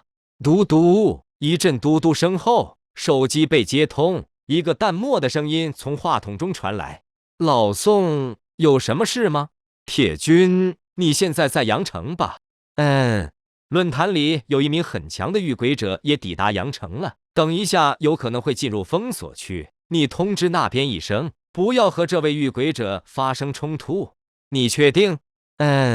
你还是赶紧让那个遇鬼者走吧。鬼物今天发生了一变，恐怖气息变得浓郁了很多。我驾驭的诡异只是靠近鬼物就会受到压制。现在最好的处理方式不是让遇鬼者进去送死，而是尽快的疏散阳城的人民，让他们到阳城外避难。不，他不一样。有什么不一样？遇鬼者都是一帮被诡异附身的可怜虫，我们用寿命当作报酬，换取诡异的一点点力量。但是身体在使用诡异力量的同时，也在被诡异不断的侵蚀。我们是没有未来的。鬼物这种恐怖的诡异，不是遇鬼者可以对抗的。宋卫国沉默了，他的目光闪烁不定，内心也发生了动摇。赵铁军说的话，他无力反驳。和诡异相比，遇鬼者真的很脆弱。哦，我要出发了，准备好钱吧。另一个手机骤然震动，惊醒了宋卫国。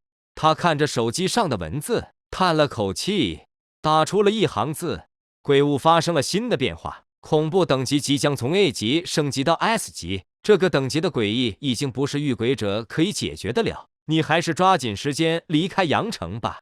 难度提升了？我怎么没有感觉？吃完面的吴坚看着这串消息，眉头皱了皱。他能够感受到从鬼物方向传来的恶意并没有多大的变化，还是一样的让人烦躁。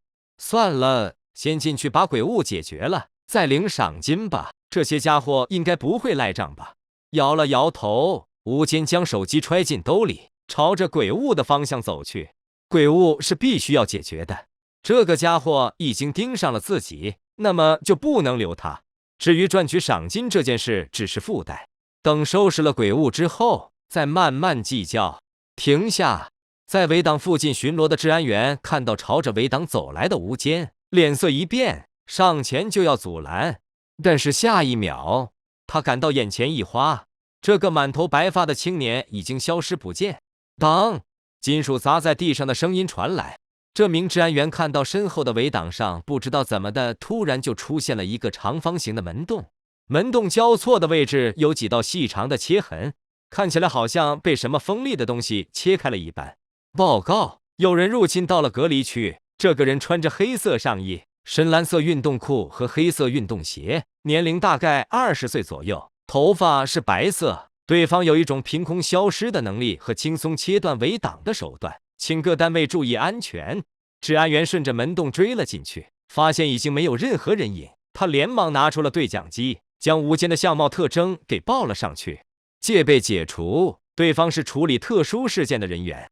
隔离区。脸色冷硬的赵铁军放下了对讲机，他看着翻腾的白雾，目光变得幽深。他想起了刚刚在手机中出现的文字：行走的恐怖降临到了你的附近。幸运的是，他的目标不是你，一直困扰你的问题惹到了一个他惹不起的角色，他的命运即将终结。恐怖的存在是某种更加可怕的诡异吗？但是文字上却用它来形容，难道他是人？撕了，宛如紧裂的声音响起，浓稠的白雾被撕开了一道裂缝。手持断剑的吴坚缓步地走入了裂缝当中，裂开的白雾蓦然合拢，将后路封闭。站在阴冷的白雾中，吴坚感到了四周传来一阵混杂着香灰和腐臭的味道。你已经步入了一只诡异的鬼域，而且这只诡异对你充满了恶意。你的出现第一时间吸引了他的注意，看，他已经给你送上了见面礼。哒哒哒，一阵阵脚步声响起，影影绰绰的黑影从白雾中出现。有人来了，太好了，你是来救我们的吗？兴奋的呼喊声中，7、8名脸色苍白的男女老少朝着吴坚围了过来，他们表情惊惧，眼神恍惚，一副被吓坏了的模样。停！吴坚后退了一步，看着这些男女老少，眼睛微微眯起，在这些家伙的身上，他嗅到了一股令人作呕的腐烂味道。兄弟，你不是外面派来救我们出去的人吗？这片白雾太可怕了，这里死了很多人，带我们出去吧。为首的男人上前了一步，苍白的脸上满是哀求，眯着眼睛看着这个男人。吴坚的左眼幽光闪烁，在这个家伙的身上，他看到了不一样的光彩，那是一种幽蓝深沉的颜色，不似活人。但是他的神态表情却生动灵活，不同于诡异支配的尸体那般僵硬冷漠。是被诡异影响的人类吗？也许他们已经死了。看了眼其他的人影，他们有年纪很大的老人，还在换牙的小孩，有穿着工作服的工人，也有穿着西装的白领。他们无一例额外，全都是脸色苍白，身上腐臭，体内的时间火炬已经从温暖的白光变成了幽蓝的残烛。他们也许还活着，但是有很大可能已经死了。在鬼物的作用下，他们变成了非生非死的存在。前几天应该已经有救援人员进来了吧？他们现在在哪？吴坚沉默了一下，开口朝络腮胡问道。他想起了在论坛上看到的信息，这片鬼雾已经淹没过3个遇鬼者，他要知道这3个遇鬼者的情报。如果他们还活着最好，如果他们死了的话，那么自己深入鬼雾的时候，不但要解决对自己恶意满满的鬼物，同时还要小心这3个遇鬼者身上复苏的厉鬼。救援人员，我们没看到，这几天只有你一个人进入这里。络腮胡摇了摇头，神色茫然。你们有看到其他人进来吗？没有，这几天只有这位小兄弟进来雾中。其他人也纷纷摇头，表示并没有看到其他人。这样吗？点了点头。吴坚看着这10几个人影，轻轻开口道：那么我想知道，你们怎么做到在这么浓的雾里直接找到我的呢？仿佛是触动了某种机关，这几人的脸色骤然僵硬，他们瞪着无神的双眼，直勾勾地看向了吴坚。他们的眼睛宛如2个深井，散发着无穷无尽的恶意。你为什么要问这么多？你不是应该先救我们吗？沙哑的声音从几人的口中吐出，男女老少的声音混杂在一起，形成了一种让人头皮发麻的重叠的声音。幽冷的气息在几人的身上爆发，勾连混合在一起，这股气息最终注入了他们的双眼中，形成了一股充满了恶念的诡异力量。看着他们的双眼，吴坚的意识开始恍惚起来，他感到自己好像正在坠入黑暗，失重的坠落感让他的意识逐渐的茫然，不断的坠入，让他的意识不断的被剥离消失。他逐渐忘却了自己，忘却了意识，化为了无。当意识完全消散，无间的身体逐渐的僵硬起来。意识的消亡让他的身体形成了误判，他的身体逐渐的停止了生理活动，死亡如约而至。但是就在这个时候，无间的左眼突然无序的乱转起来，充斥着邪异的光芒在左眼中闪过。较短的指针突然后跳了一格，当扭转时间的伟力在这一刻爆发，强硬的将他的意识再次聚拢重塑。无间无神的双眼瞬间恢复光亮，迸发出了冰寒的杀意。死！握剑的手一紧，锐利阴冷的气息渡入体内，目光锁定的媒介直接形成。他挥刀横斩了下去，噗！刹那间，人头滚滚，这几人的脑袋直接被断剑给斩了下来。斩击必死的恐怖规则爆发，这几人身上的诡异力量直接被这个规则碾碎，化作了真正的尸体。他们的身体快速的腐烂，只留下了2颗黑洞洞，宛如眼珠的黑影留下了原地，陷入了死寂。呼呼呼，大口的喘息了一会，无间砰砰直跳的心脏终于放缓了下来。刚刚意识的坠落让他感受到了不一样的恐惧，那种意识逐渐被黑暗消磨的恐怖，比疼痛更加让人绝望。幸运的是，时间鬼的力量依然给力，将他从死亡的深渊拉了回来。恢复意识后，他第一时间发动了断剑的力量，将这些家伙全部斩杀。死亡的滋味一点也不好受，被盯人鬼盯住的你差点就沉入了死亡的深渊。可惜时间鬼太强了，顶人鬼能够将你的意识沉下，却没法让时间鬼沉寂。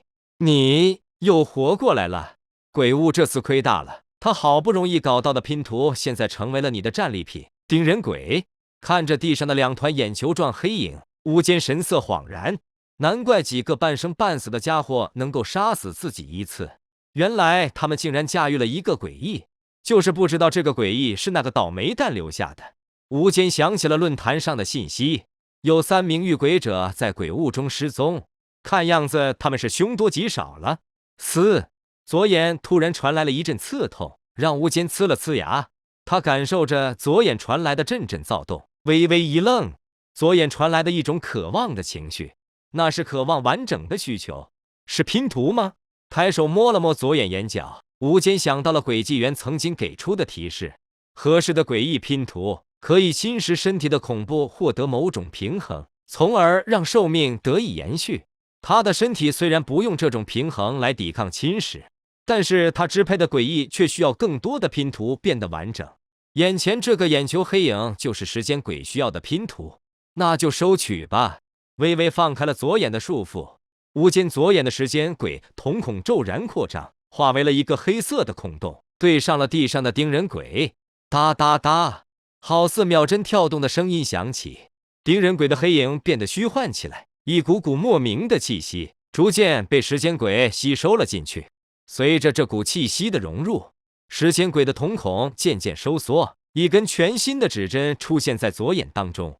这根指针又细又长，带着扭曲的波纹，这是一根秒针。随着这根秒针的出现，无间感到左眼中的时间鬼传来了一阵莫名的波动，他已经获得了基础的完整。哒哒哒，秒针一格一格的不断跳动，清脆的齿轮啮合声不断响起，一层层无形的波纹在扩散，波纹所过之处，周围的白雾在不断的颤动，快速的变得淡漠，好像失去了某种重要的东西一般。一股奇异的力量被波纹带回，融入了左眼之中。是时间，感受着时间鬼反馈来的阵阵凉意，无间灵光一闪，他意识到这根新出现的指针竟然吸收诡异的时间。哦，你的时间鬼补完了拼图，觉醒了新的力量。一根代表着秒的指针从时间鬼中出现，它变得更加的完整。时间鬼的威能让鬼物感到了畏惧，厉鬼的本能在提醒他远离你这个危险。他不想成为拼图，那么你又准备怎么做呢？想逃？眼球转动，看着正在迅速淡化的鬼物，无间抬手抽出了断剑。他左眼中代表着分针的指针轻轻一跳，十指鬼域闪电般的扩散到极限，蕴含着时间力量的鬼域粘上了正在回缩的鬼物，接触的媒介已然出现，抓到你了！阴冷的力量顺着剑柄流入体内，无间的视角在拉伸，古旧的香炉从眼中浮现。在这个香炉的圆肚位置，一道剑痕十分的醒目。在香炉下方流淌着一滩黑色宛如石油的液体，这滩液体蓦然滚动，几只黑漆漆的人手从中伸了出来。咕叽，这几只手掌的掌心同时裂开，一颗颗挤在一起的眼球反向锁定了无间的位置。噗！所有的眼球蓦然爆裂，粘稠的血浆从掌心喷出，一股极度凝练的诡异力量洞穿了虚空，贯通了十只鬼域，注入了无间的体内。在这股力量注入体内的同时，无间摆动手臂，连续刺出了3剑。当当当，如有实质的撞击反馈从断剑传来。无间看到鬼物的本体被开出了3道剑痕，同时他的身体也产生了一阵极度不适的麻痒，一个个圆溜溜的鼓包出现在他的皮下。噗嗤，鼓包碎裂，留下了腥臭的脓血。一颗颗挤在一起的眼球出现在碎裂的伤口当中，不断的转动着。随着眼球的出现，无间感到自己体内正在有无数看不见的枝桠根须在扩散，这些根须不断的连接到他的神经和血管上，将一些冰冷恐怖的东西注入他的体内。密密麻麻的粗黑血管在他的皮肤上鼓起，一股股邪恶癫狂的意识不断朝着他的意识入侵。感受着渐渐失去控制的身体，无间面无表情地发动了时间轨的另一个力量——重启，代表着时针的短针微微一跳，时间开始回溯，倒转的时间宛如巨大的齿轮，直接将入侵到他体内的阴冷力量碾成了粉末，消失得无影无踪。呼出一口浊气，无间抬头看向了前方，接下来该我了。通过十只鬼域的感知，他已经找到了鬼物的源头。那个老旧的香炉，挨了3剑的香炉，此时已经陷入了半沉寂的萎靡状态，释放的鬼物变得稀少，只能笼罩100米左右的距离。而这片鬼物，此时已经完全被10只鬼域笼罩，鬼物已经无路可逃。姐姐，外面的鬼物不见了。城北区的一座居民楼中，一名14、15岁的少女看着恢复晴朗的天空，脸上露出了兴奋的笑容。真的吗？被少女称作姐姐的是一名20岁左右的女人，她穿着白衬衫和黑西裤，衬衫的袖子被她挽到了手肘，露出了白嫩的小臂。她的右手戴着一只黑色的皮手套，将整只右手和半截手腕完全包裹，而她的妹妹则是左手戴着一只黑色的皮手套，将左手完全隐藏。她叫做顾小诗，是一名遇鬼者。他和他妹妹顾小雨已经被困在这片鬼雾中2天时间了。2天的时间里，他们没干别的，不断的使用自己驾驭的诡异，释放灵异力量，对抗这无孔不入的鬼物。2天的高强度使用诡异力量，已经让他们进入了油尽灯枯的状态。他们体内的诡异躁动不已，距离诡异复苏就差1步之遥。幸运的是，在这个关键时刻，鬼雾终于散去了。比珍珠还真。顾小雨用力的点了点头，可爱的脸蛋上流露出死里逃生的轻松。那太好了，把鬼手印收回来吧。长长的松了口气，顾小诗脱下了右手的手套，他的右手手掌一片血色，赫然已经没有了皮肤。随着他手掌暴露在空气中，这个房间的墙壁、门窗上缓缓地浮现了密密麻麻的血色手印，血腥的气味在房间中飘散。阴冷的力量在手印中勾连，形成了一层无形的墙壁，封锁住了这个房间。鬼手印，顾小诗驾驭的诡异，这个手印拥有着压制诡异的力量。本来他信心满满的和妹妹来到这里，想凭着鬼手印压制诡异力量的特点，赚上一个小目标。但是现实很残酷，他们不但没有压制住鬼物，反而被鬼物压制到了这个房间。拼了命的使用鬼手印的力量隔绝了房间，制作成了一个坚毅的庇护所，才获得了一丝喘息之机，终于可以收回来了。顾小雨脱掉左手的手套，他的手掌和顾小诗一样，也没有了手掌的皮肤，更加浓郁的阴寒气息涌现，更多的血色手印出现在房间当中，手印上的阴冷力量勾连在一起，竟然没有一丝的不和谐。没错，顾小诗和顾小雨驾驭的鬼手印来自同一个诡异拼图。只不过这个诡异拼图被她们姐妹分开驾驭了。这种驾驭方式让鬼手印的恐怖等级直线降低，但是也让它对人体的侵蚀也变弱了许多。两姐妹在使用鬼手印的力量时，消耗的寿命并不算多，几乎可以忽略不计。张开没有皮肤的手掌，顾小诗轻轻在四周拂过，随着她的动作，房间中的血色掌印快速的消失，她的手掌上逐渐的生出了一层皮肤。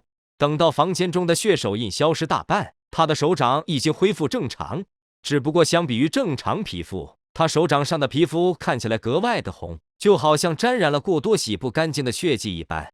呼，手掌上长了皮，舒服多了。另一边的顾小雨也收回了所有的手印，他握了握小拳头，轻舒了一口气。好了，别浪费时间，趁着鬼物消失，我们赶紧离开这里。顾小诗戴上手套，推开房门，对妹妹招呼了一声。好。顾小雨也没有磨叽，撒丫子也跟着跑出了房间。这2天游走在生死边缘的日子可把他吓坏了。他决定这次回去之后一定老实的在家待着，再也不去搞什么悬赏任务了。那些任务简直不是给人做的，太难了。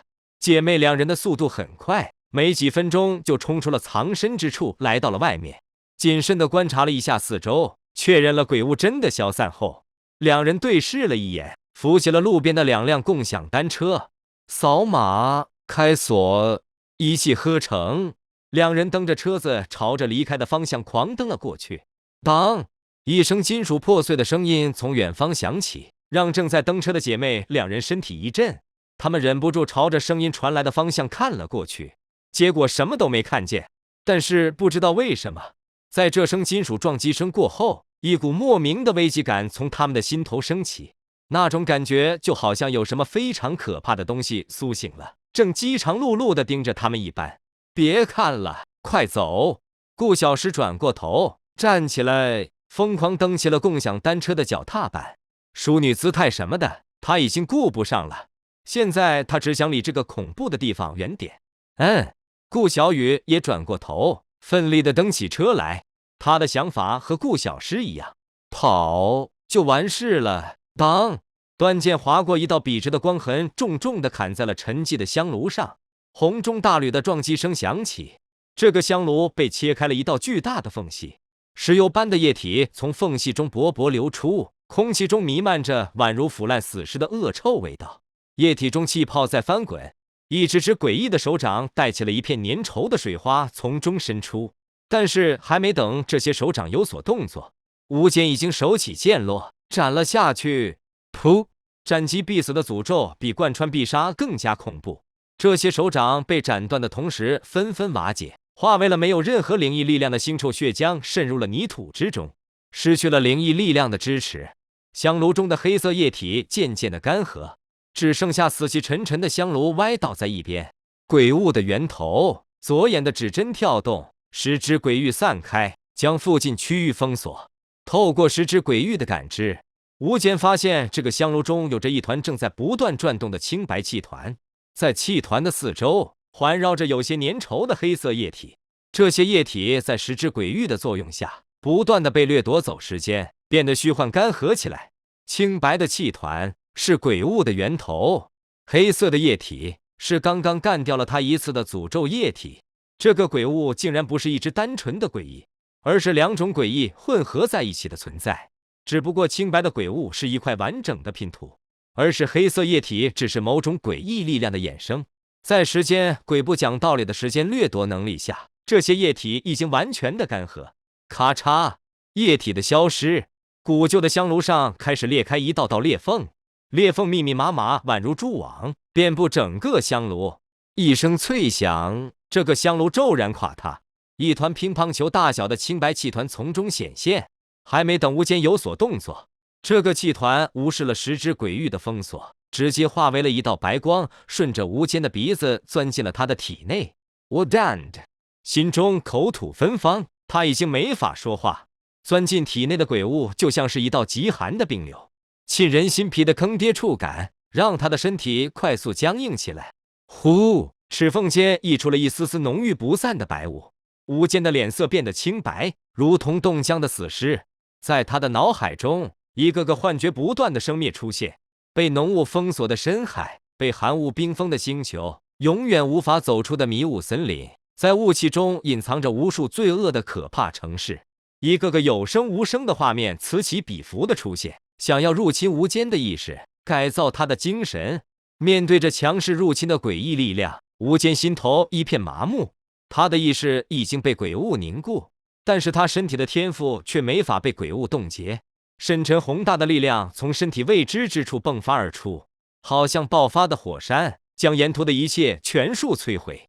鬼雾的入侵当场被这股力量碾碎，化为了细碎的渣子，硬生生地捏成了一道青白色的烟气，融入了无间的呼吸当中。随着鬼雾被无间的身体强制适应，化作了一道呼吸的气体，无间的意识也快速地返回，再次掌控了他的身体。哦，鬼雾的味道怎么样？是不是和冰淇淋一样沁心爽滑，冰冰凉凉好味道？但是它在你的身体中并没有什么排面，甚至连驻留到一个固定器官的资格都没有。可怜的雾子变成了你的一道呼吸，随着你的心意在你的身体中进进出出。大概他从来没有想过自己会混成这个样子吧。可怜，可悲，可叹，是人性的扭曲，还是道德的沦丧？你以后要对雾子好一点。雾子，呵呵。轨迹员的文字提示画风越来越不正经，无间已经有点习惯了。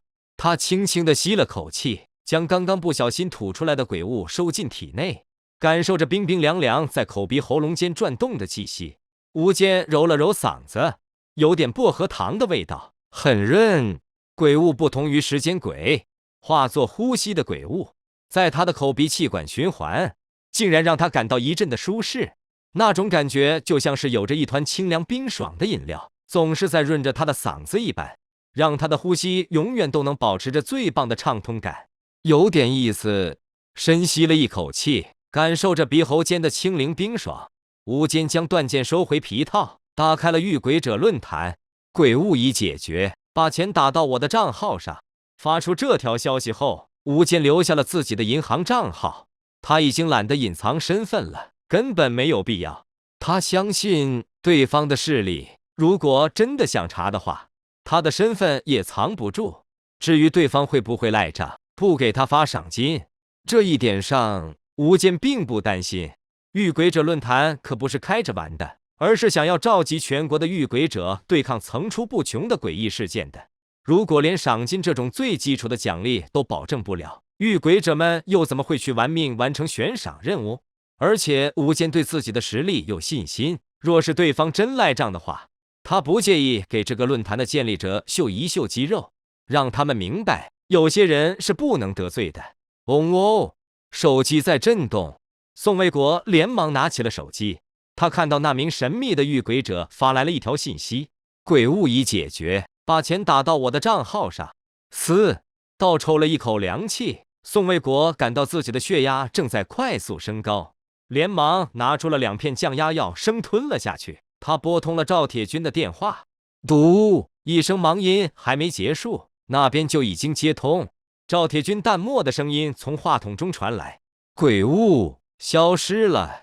虽然极力掩饰，但是宋卫国还是从他的声音中听出了难以掩饰的震撼。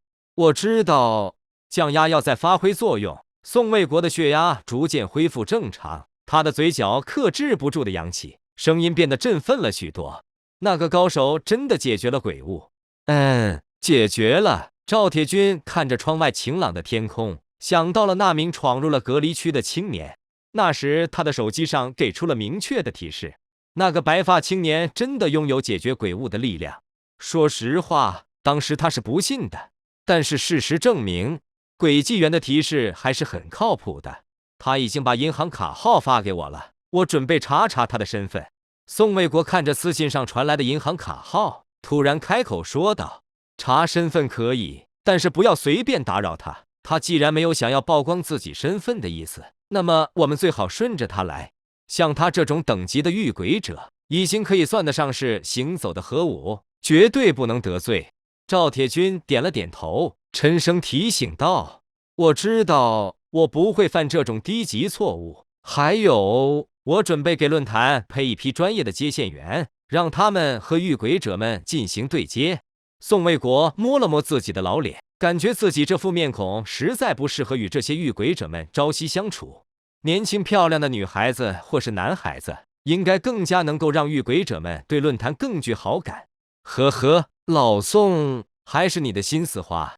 大概因为鬼物被解决了，赵铁军冷硬的脸上也不禁浮现出了一丝笑容，调侃着说道：“鬼纪元开服，世界局势开始动荡起来。遇鬼者是这个时代最宝贵的人才，为了留住人才，我们应该做出改变。”宋卫国站在窗前，看着帝都的街道，目光沉重。他不知道这个看似和谐的景象能够持续多久，他只希望局势恶化的时候，有人能够站出来，为人类争取一些时间。你说的对。赵铁军沉默了片刻，重重地叹了口气。作为一名军人，他没有能力保卫人民，他感到十分的愧疚。但是他真的是一点办法都没有。诡异这种恐怖规则具现化的超自然现象，根本无法通过先进的武器和人海战术来解决。能够对抗诡异的只有诡异，遇鬼者的存在在这个时期尤为重要。对了，我听说国家考古队那里有了新的发现。赵铁军突然想起了一个事情，开口问道：“你说的是古代有可能存在过遇鬼者的事情吗？”最近考古队发现了许多隐藏的墓穴和遗迹，在那些遗迹中，他们找到了一些不一样的东西，这些东西貌似都和诡异有关。也许在古代也发生过类似于鬼纪元开服的事情，也许吧。考古队那边还在研究出土的一些古代遗产，希望他们能够从中找到一些祖先给我们留下来宝藏。宋卫国想到了几乎和遇鬼者论坛拥有相同权限的考古队，目光闪了闪。说实话，他并不看好考古队，毕竟那些遗迹中隐藏的都是经过了千百年时间腐化的古老遗物，这种老物件拿到现代真的有用吗？他拿起手机，看着手机上的私信，眼睛微微眯起。想要解决当前的麻烦，还是要靠现在的强者。叮，你的银行卡到账1亿2千万，你的银行卡余额1亿2008万3103.25。悦耳的提示音响起，吴坚的手机上亮起了一串信息：到账了，很快啊。看着手机上的一连串的零，他微微一愣，接着笑了。真是太客气了，这2000万代表的是遇鬼者论坛的态度。很明显，他们已经察觉到他的不同，开始释放善意的信号。对此，吴坚并不讨厌。钱这玩意没人嫌多，而且遇鬼者论坛的态度很端正，让人挑不出毛病。吴坚感觉自己似乎可以和这个论坛进行长期合作。我也算是有钱人了吧？兜里有钱，心里不慌。收到了悬赏报酬，吴坚的心情很不错。他来到车站，买了张回程的车票，坐在候车室的椅子上，他不禁产生了买车的念头。以后可能经常去外地，我是不是应该买辆车呢？单手托腮，看着车票，吴坚决定回去之后就去 4S 店逛逛。不知道说你们有缘，还是说你们运气不好，明明只是等个车，都会遇到一个位于天花板的存在。坐在你们前面的那个白头佬就是解决了鬼物的家伙，现在他正闲着无聊在等车。你如果想结识一下他的话，可以过去搭下讪，毕竟你的皮囊长得还不错，异性都很喜欢。如果你能和他扯上关系的话，也许他可以帮你摆脱你一直想摆脱的东西。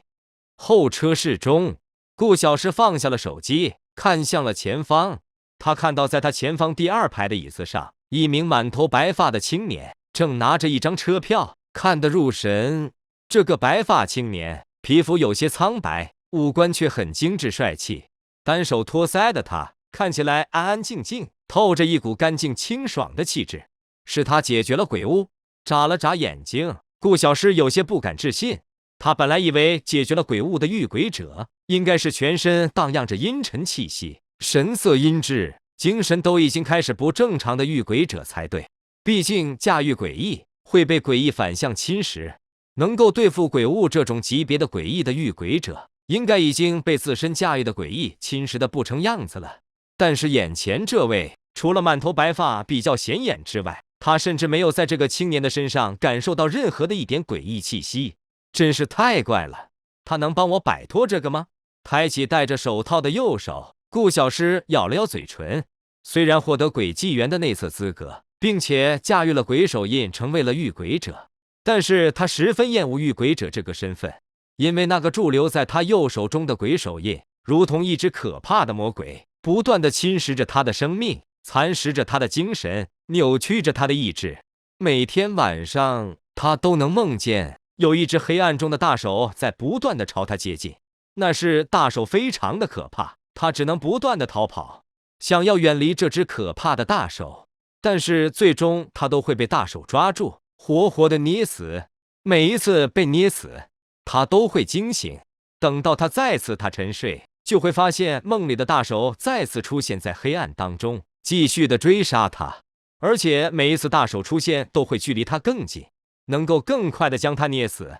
顾小晨有种感觉，等到哪一天这只大手直接出现在他身后的时候，他的身体就会被这只可怕的大手接管，到时候他将失去人类的身份，成为诡异的躯壳。而且特别是经过鬼物事件后，他感到自己右手的鬼手印已经开始复苏，不断的躁动。他甚至怀疑，现在自己只要睡去，那只大手甚至会直接出现在他的身后。姐姐，妹妹的声音突然传了过来，打断了他的思考。他转头看去，发现自己的妹妹正拿着手机，一脸犹豫地看着自己。怎么了？顾小诗赶走了脸上的阴霾，微笑着问道。他的父母走得早，一直都是和妹妹相依为命，在他妹妹面前，他除了是姐姐，同时还扮演着母亲的角色。他不会把自己的软弱一面留给他。刚刚我的手机里跳出了一个提示。顾小雨看了眼自己的姐姐，又扫了眼离他不太远的吴坚，咬了咬牙，低声道：提示上说我只要和那边的哥哥认识一下，那个哥哥有能力帮助咱们把这个东西弄走。顾小雨抬起了戴着皮手套的左手，神色认真道：姐姐，我不想当御鬼者了。看着自己的妹妹，顾小诗沉默了一下，长呼了一口气，露出了放松的笑容。你也不想当御鬼者了？听姐姐这么说，顾小雨也是一愣。我也收到鬼纪元的提示了。顾小诗抬起了右手，晃了晃。抱歉，姐姐一直都没有注意到你的问题。驾驭鬼手印很痛苦吧？很疼，晚上还总是做噩梦。沉默了一下，顾小雨眼圈微微发红。他想到梦中的那个可怕的大手，身体忍不住颤抖起来。那个梦真的很吓人。我知道。抬手摸了摸妹妹的脑袋，顾小诗一脸的心疼。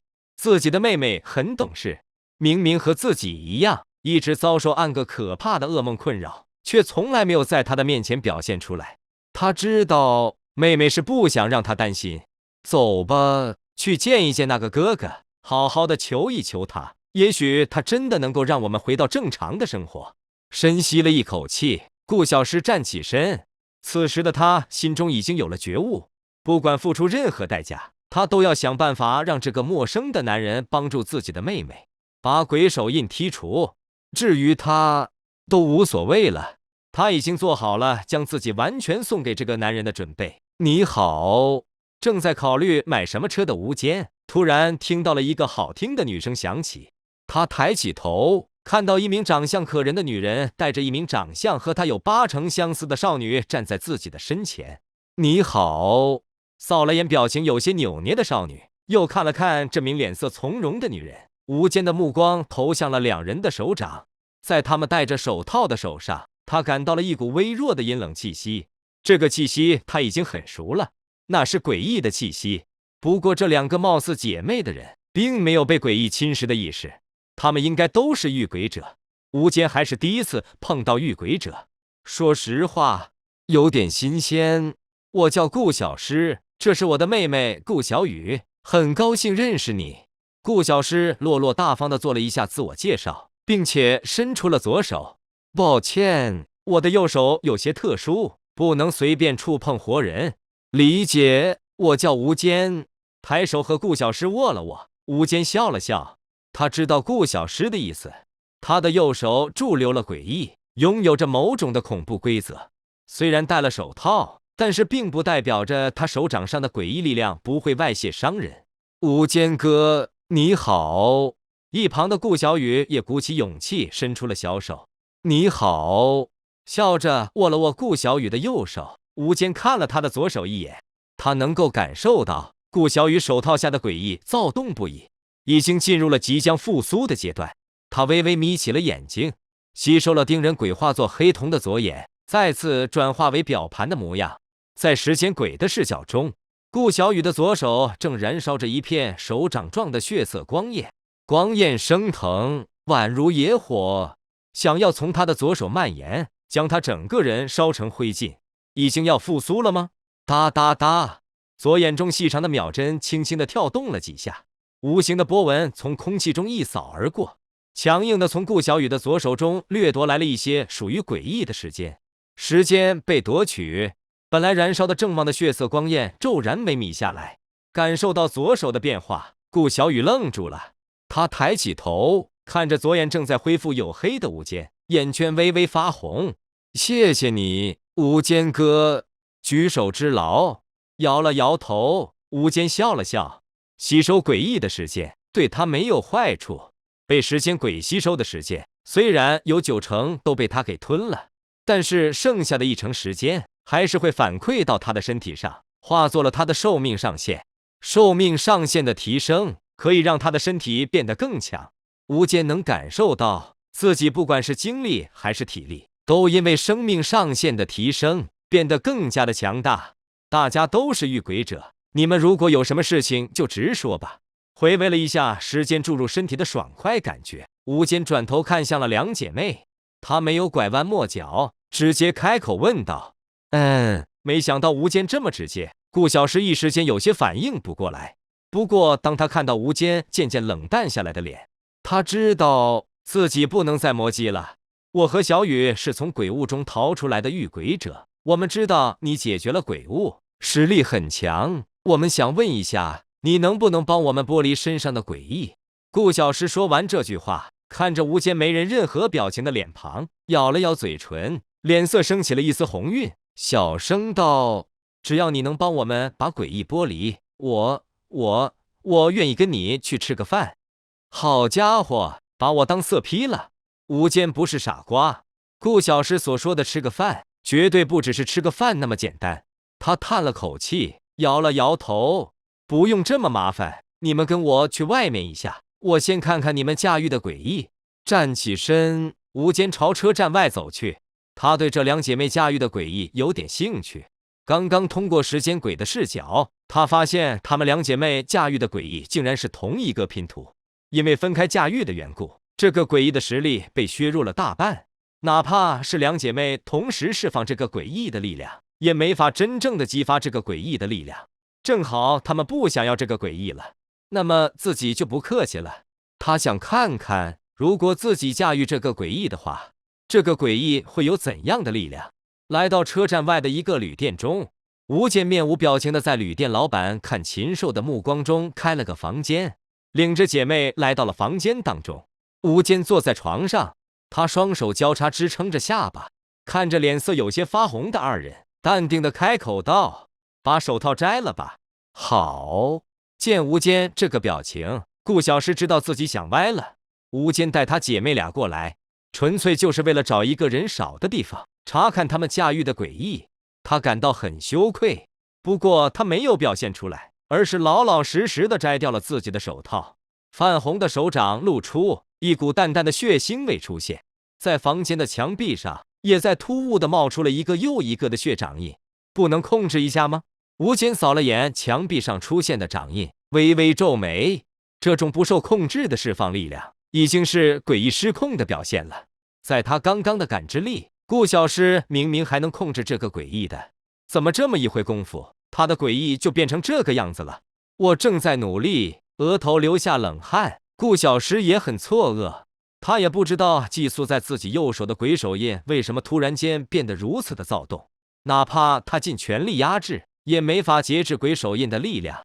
姐姐，我的手也有些不受控制了。另一边的顾小雨突然发出了一声惊叫，他左手的皮手套此时已经碎裂，他的左手手掌一片血红，散发着阴冷的血光，他也失控了。啪啪啪，一个个见血的手印不断的在房间中出现，仿佛有一个无形的厉鬼用双手在房间的墙壁和天棚上行走。浓郁的血腥味开始弥漫，整个房间的空气都变得粘稠起来。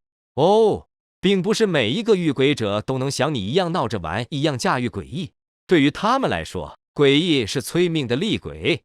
当诡异受到刺激的时候，首先遭殃的就是这些倒霉的遇鬼者。你的出现吓到他们身上的鬼手印了。虽然鬼手印只是某个可怕的诡异印下的一双手印，但是他一样不想成为别人的拼图。他会遵从最基础的反抗本能，压榨遇鬼者的寿命，进行最顽固的挣扎。这种现象可以称为诡异失控。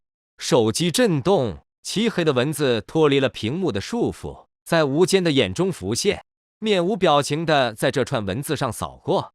吴坚微微张开了嘴巴，呼，白色的雾从他齿间流出，悄无声息地开始在房间中蔓延，阴冷的香灰味在扩散，逐渐地侵蚀着浓厚的血腥味。这是鬼雾，变成了一道呼吸的鬼雾，在吴坚的操控下，已经和房间内所有的血手印产生了勾连。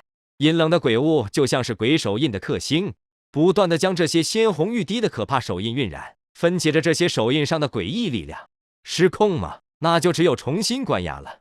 看着脸色苍白、精神已经开始恍惚的两姐妹，吴坚站起身，走到了二人的近前。他的双手上包裹着一层淡淡的白雾，朝着姐妹两人张开了手掌，抬起驾驭鬼手印的手，和我掌心相对。吴坚的声音让顾小诗和顾小雨微微打起了精神，他们咬着牙，抬起了已经没有了皮肤的左手和右手，覆盖到了吴坚的大手上。拜托了。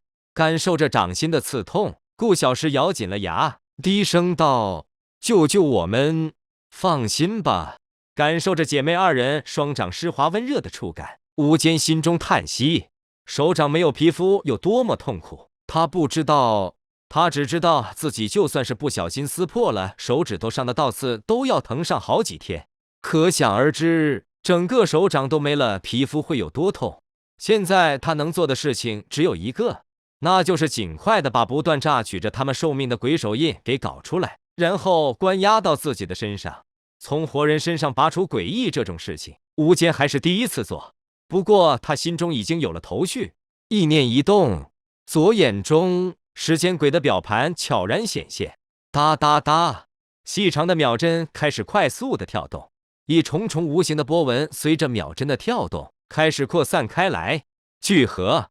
感受到波纹的扩散，吴坚心念一动，尝试着将波纹收束，很顺利。扩散的波纹在他的收束下，全都作用在了血色的鬼手印上。一重重波纹宛如剃刀般不断从鬼手印上削掉了一层层时间。随着时间的削弱，鬼手印的血色越发的浅淡起来。很好，感受着鬼手印开始削弱的灵异力量，吴坚抬眼看向了顾小诗和顾小雨，他们此时的精神也振奋了许多。被时间鬼削弱的鬼手印已经没法对他们造成更多的伤害。等一下会有些不舒服，你们两个忍一下。吴坚沉声说完后，见两人点头，张开了嘴巴，吐出了一口鬼雾。苍白的鬼雾顺着两人的鼻孔钻入他们的体内，鬼雾入体，让顾家姐妹脸色变得清白起来。忍住，很快就结束了。沉声断喝了一声，吴坚奋力地约束着鬼雾的杀人规则，让其朝着顾家姐妹体内的鬼手印逼了过去。清白的气息在两姐妹的体内流动，集中，缓缓地朝着两人寄宿着鬼手印的左右手挤压了过去。灵异的力量产生了冲突，血红的光芒在顾小诗和顾小雨的手掌上亮起。呜，比皮肤被剥离的疼痛还要剧烈的疼让顾小雨哭出声来。另一边的顾小诗虽然没有出声，但也是眼圈发红，泪流满面。但是他什么也没说，只是默默的忍耐。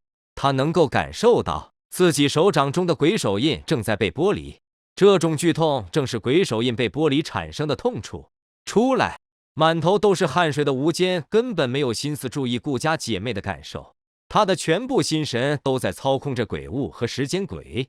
他必须保持着时间鬼不断的削弱鬼手印的时间，同时还要兼顾鬼物灵异力量的输出强度，防止将顾家姐妹给搞死的同时，还要将鬼手印从他们两人的身上逼出来。这种操作很费心神，就算是他也必须打起12分的精神。随着鬼物的力量不断沉入，顾小诗和顾小雨的手掌开始血红，血红逐渐的被挤压到两人的手掌位置。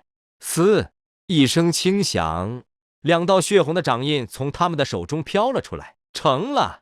精神一振，吴坚手掌上包裹着丝丝鬼物，缠住了这2道在虚幻和实体之间不断闪动的血色手印。灵异的力量粘连，这2只手印被他小心翼翼地带离了姐妹的手掌。左眼的瞳孔微微收缩，确认了顾小诗和顾小雨的体内没有鬼手印的灵异残留后，吴坚深吸了一口气，回来。注入他们体内的鬼物从他们的身体中溢出，融入了吴坚的呼吸当中。2人失去了灵异力量的支撑，身体一软，直接昏迷了过去。没有理会昏迷的姐妹，吴坚的注意全放在了被鬼物束缚的鬼手印上。这个鬼手印和他驾驭的其他诡异都不同，竟然没有任何实质化的介质。如果不是他用鬼物将这玩意定住的话，这双鬼手印怕是在脱离2姐妹的同时，直接就会消失在空气中。毕竟手印这玩意在印下的时候才有，若是不印，它就是不存在的。当他们没有宿主的时候，他们便会消失在现实当中。抬起双手，对准了这2只被鬼物缠绕的手印，吴坚缓缓地将双手覆盖了过去，好像按在了一片已经开始变凉的粘稠血液上。这双鬼手印在接触的吴坚双手的同时，反向覆盖到了他的手掌上。一股阴寒伴随着一阵刺痛，血红的鬼手印开始渗入吴坚的皮肤。不受控制地握紧了拳头，吴坚的瞳孔豁然放大，他的意识被某种不可知的存在拉往远方。哗啦，枷锁的碰撞声在回荡，无尽的黑暗出现在视角当中。在这片黑暗中，隐隐约约的好像有某种轮廓在蠕动，令人不安的气息在黑暗中荡漾，让人不禁心生恐惧。是什么？吴坚看着这片黑暗，微微茫然。鬼手印的幻象貌似并没有多少精神污染的力量，仅仅是将他的意识投入了这片有些诡异的黑暗当中，这让他有点摸不到头脑。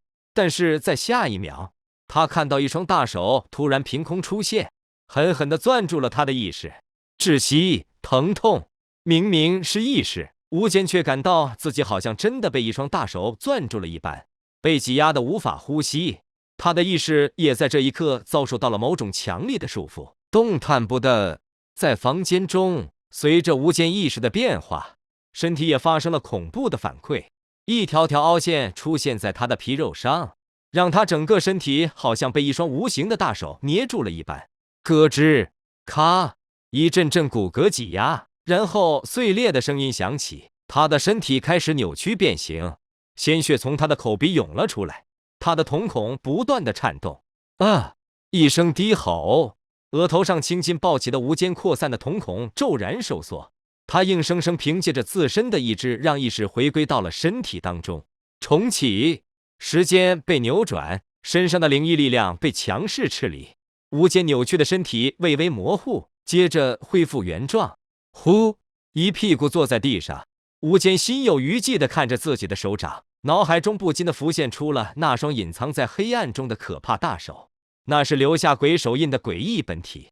刚刚他在驾驭了鬼手印的同时，和这个隐藏在未知黑暗中的大手产生了一丝连接，结果他的意识就被那只大手拉入了那片黑暗当中，差点被他捏死。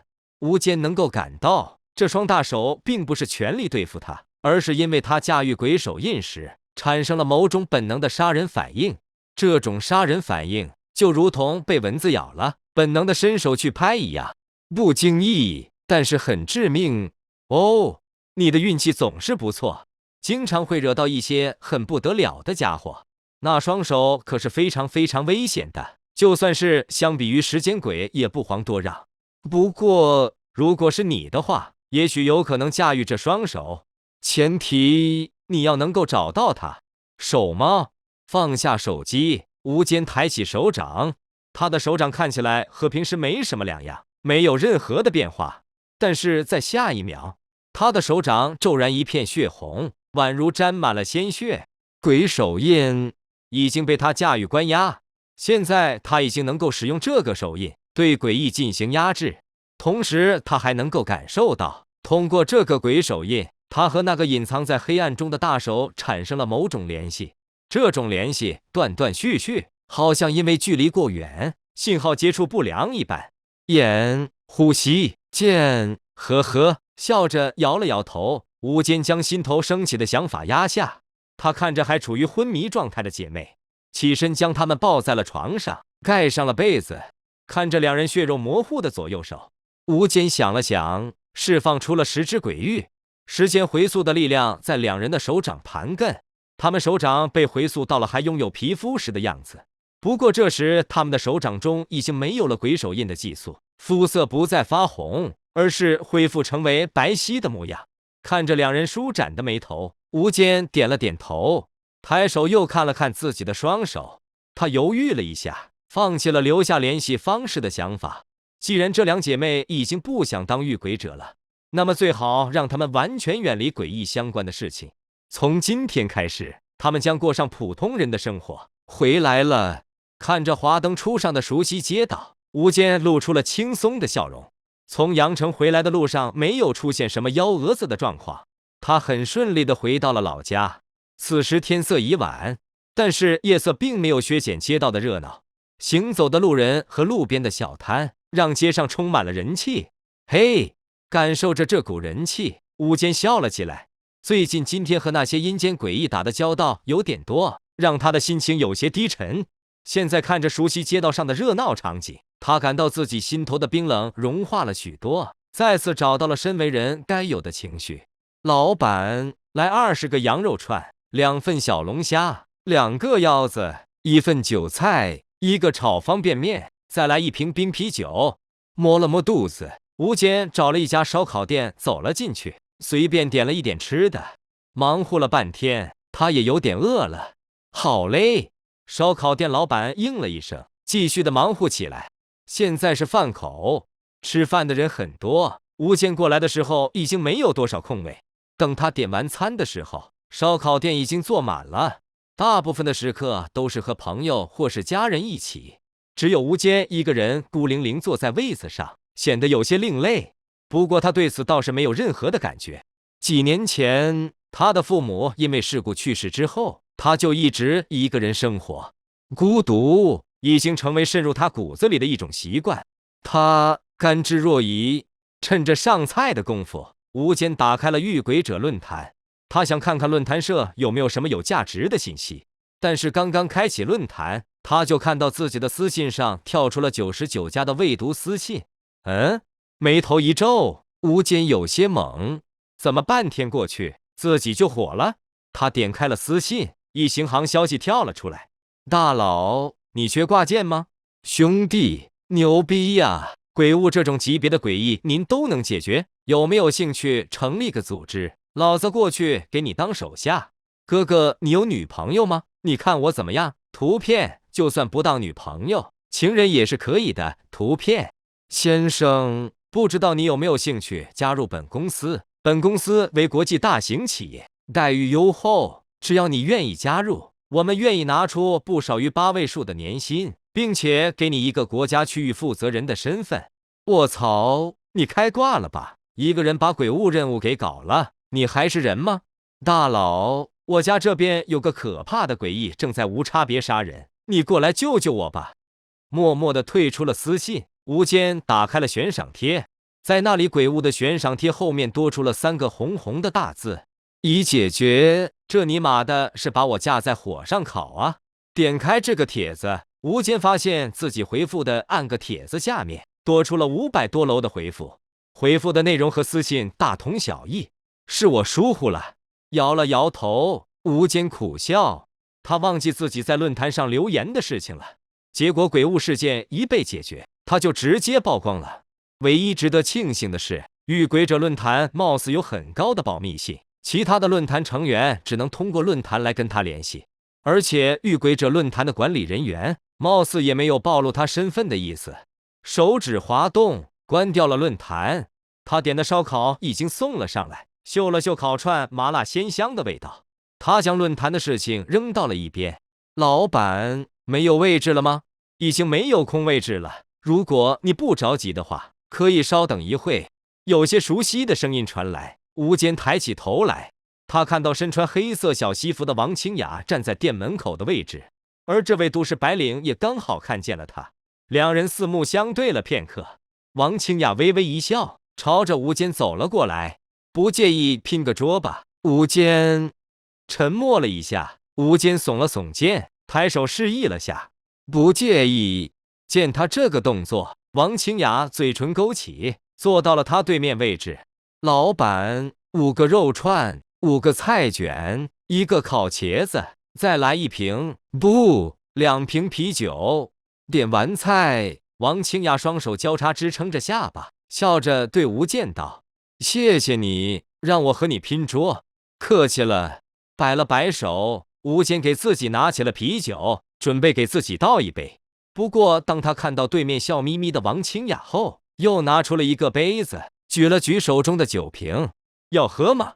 来一杯吧，刚好有点口渴。王清雅明显是个社牛，一点也不见外。他端起吴坚倒满的塑料酒杯，一口就给干了。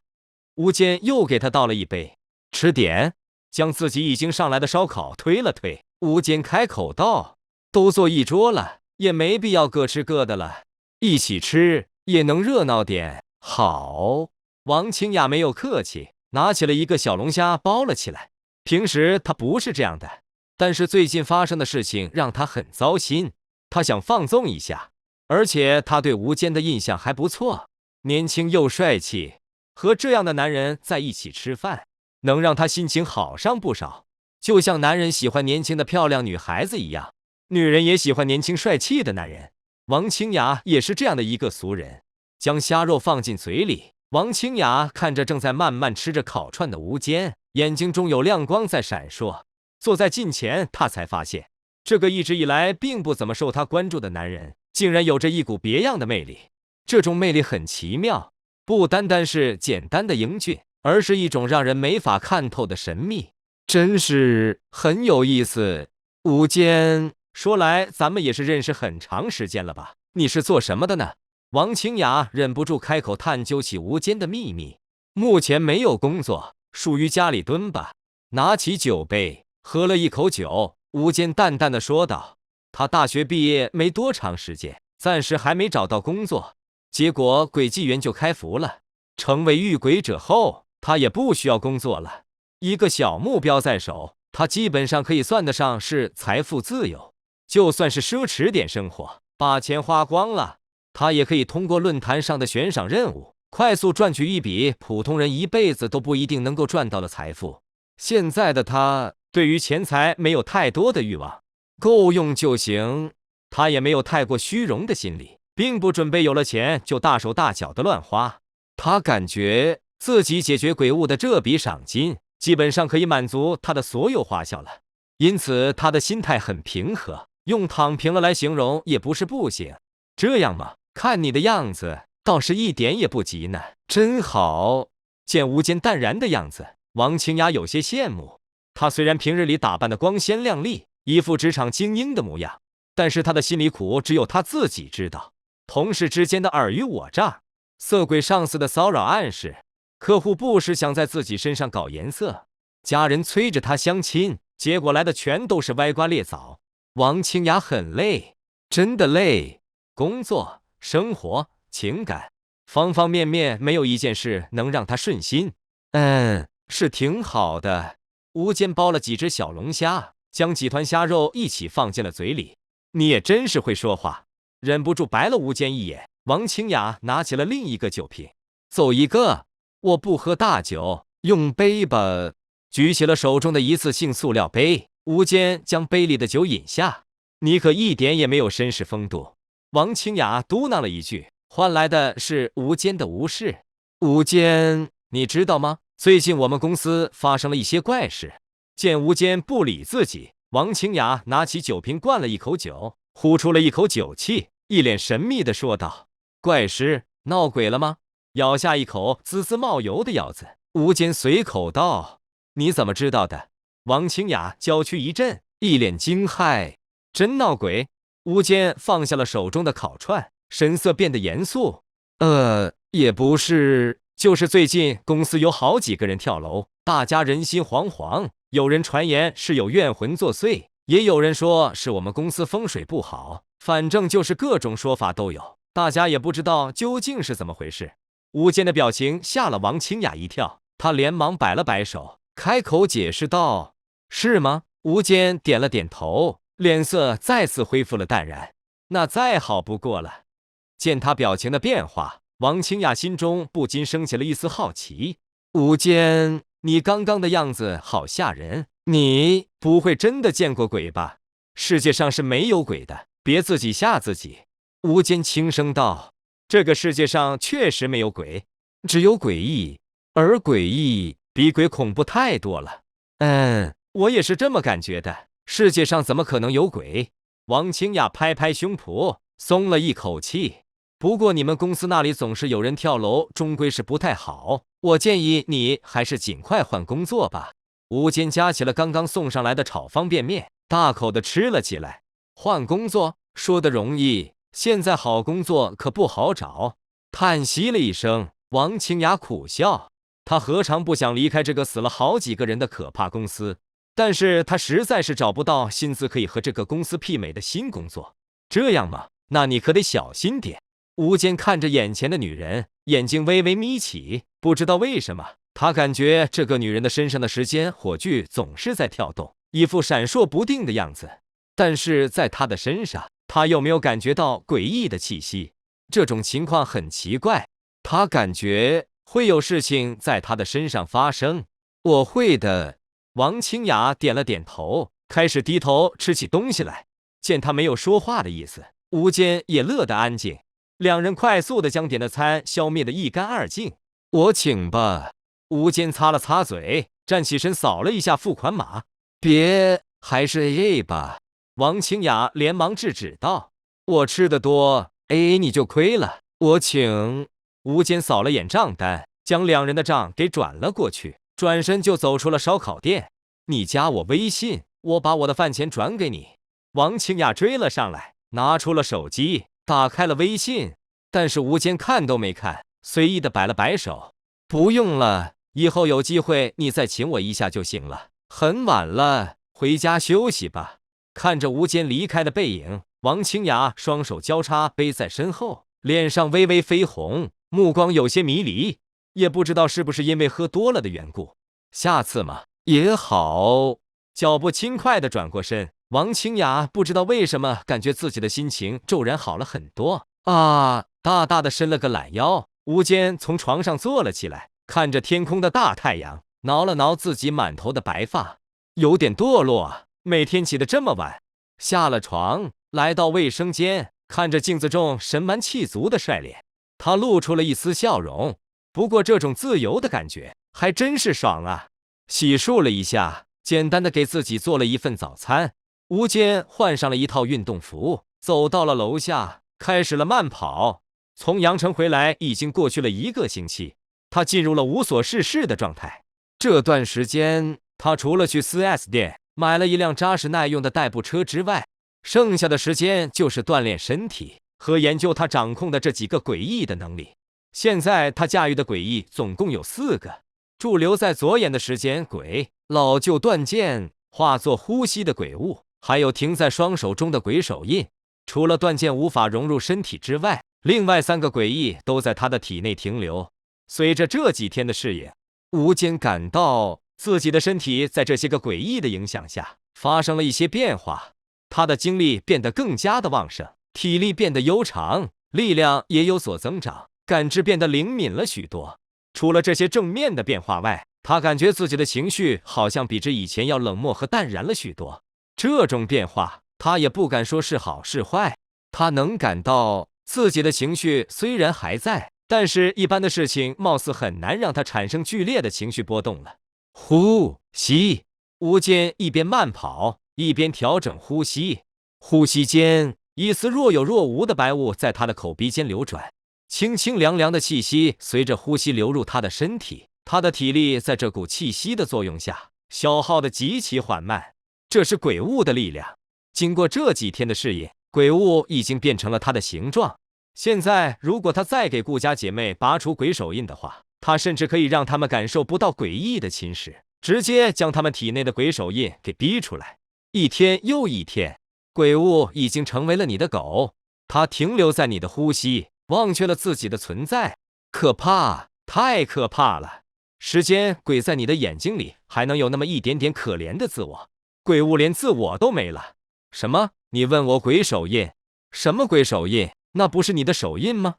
别这样，搞得我像是个怪物一样。跑了1个小时，吴坚坐在公园的椅子上，看着手机上的文字，摇头苦笑。他知道自己很不对劲，但是有一点可以确定，他是人，不是鬼。他被杀一样会死，可没有像诡异一样，再怎么削弱，顶多也就是陷入了沉寂，绝对不会死亡。小吴又出来锻炼啊！一名扛着钓竿的老者看到正在玩手机的吴坚，笑着跟他打了个招呼。对呀，李大爷，你去钓鱼？吴坚抬起头，笑了笑，点了点头。李大爷和吴坚住同一个小区的一名钓鱼爱好者，本来两人没啥交集的，但是自从吴坚锻炼后，每天都能看到这位总是空军的钓鱼佬，两人也就渐渐的熟了。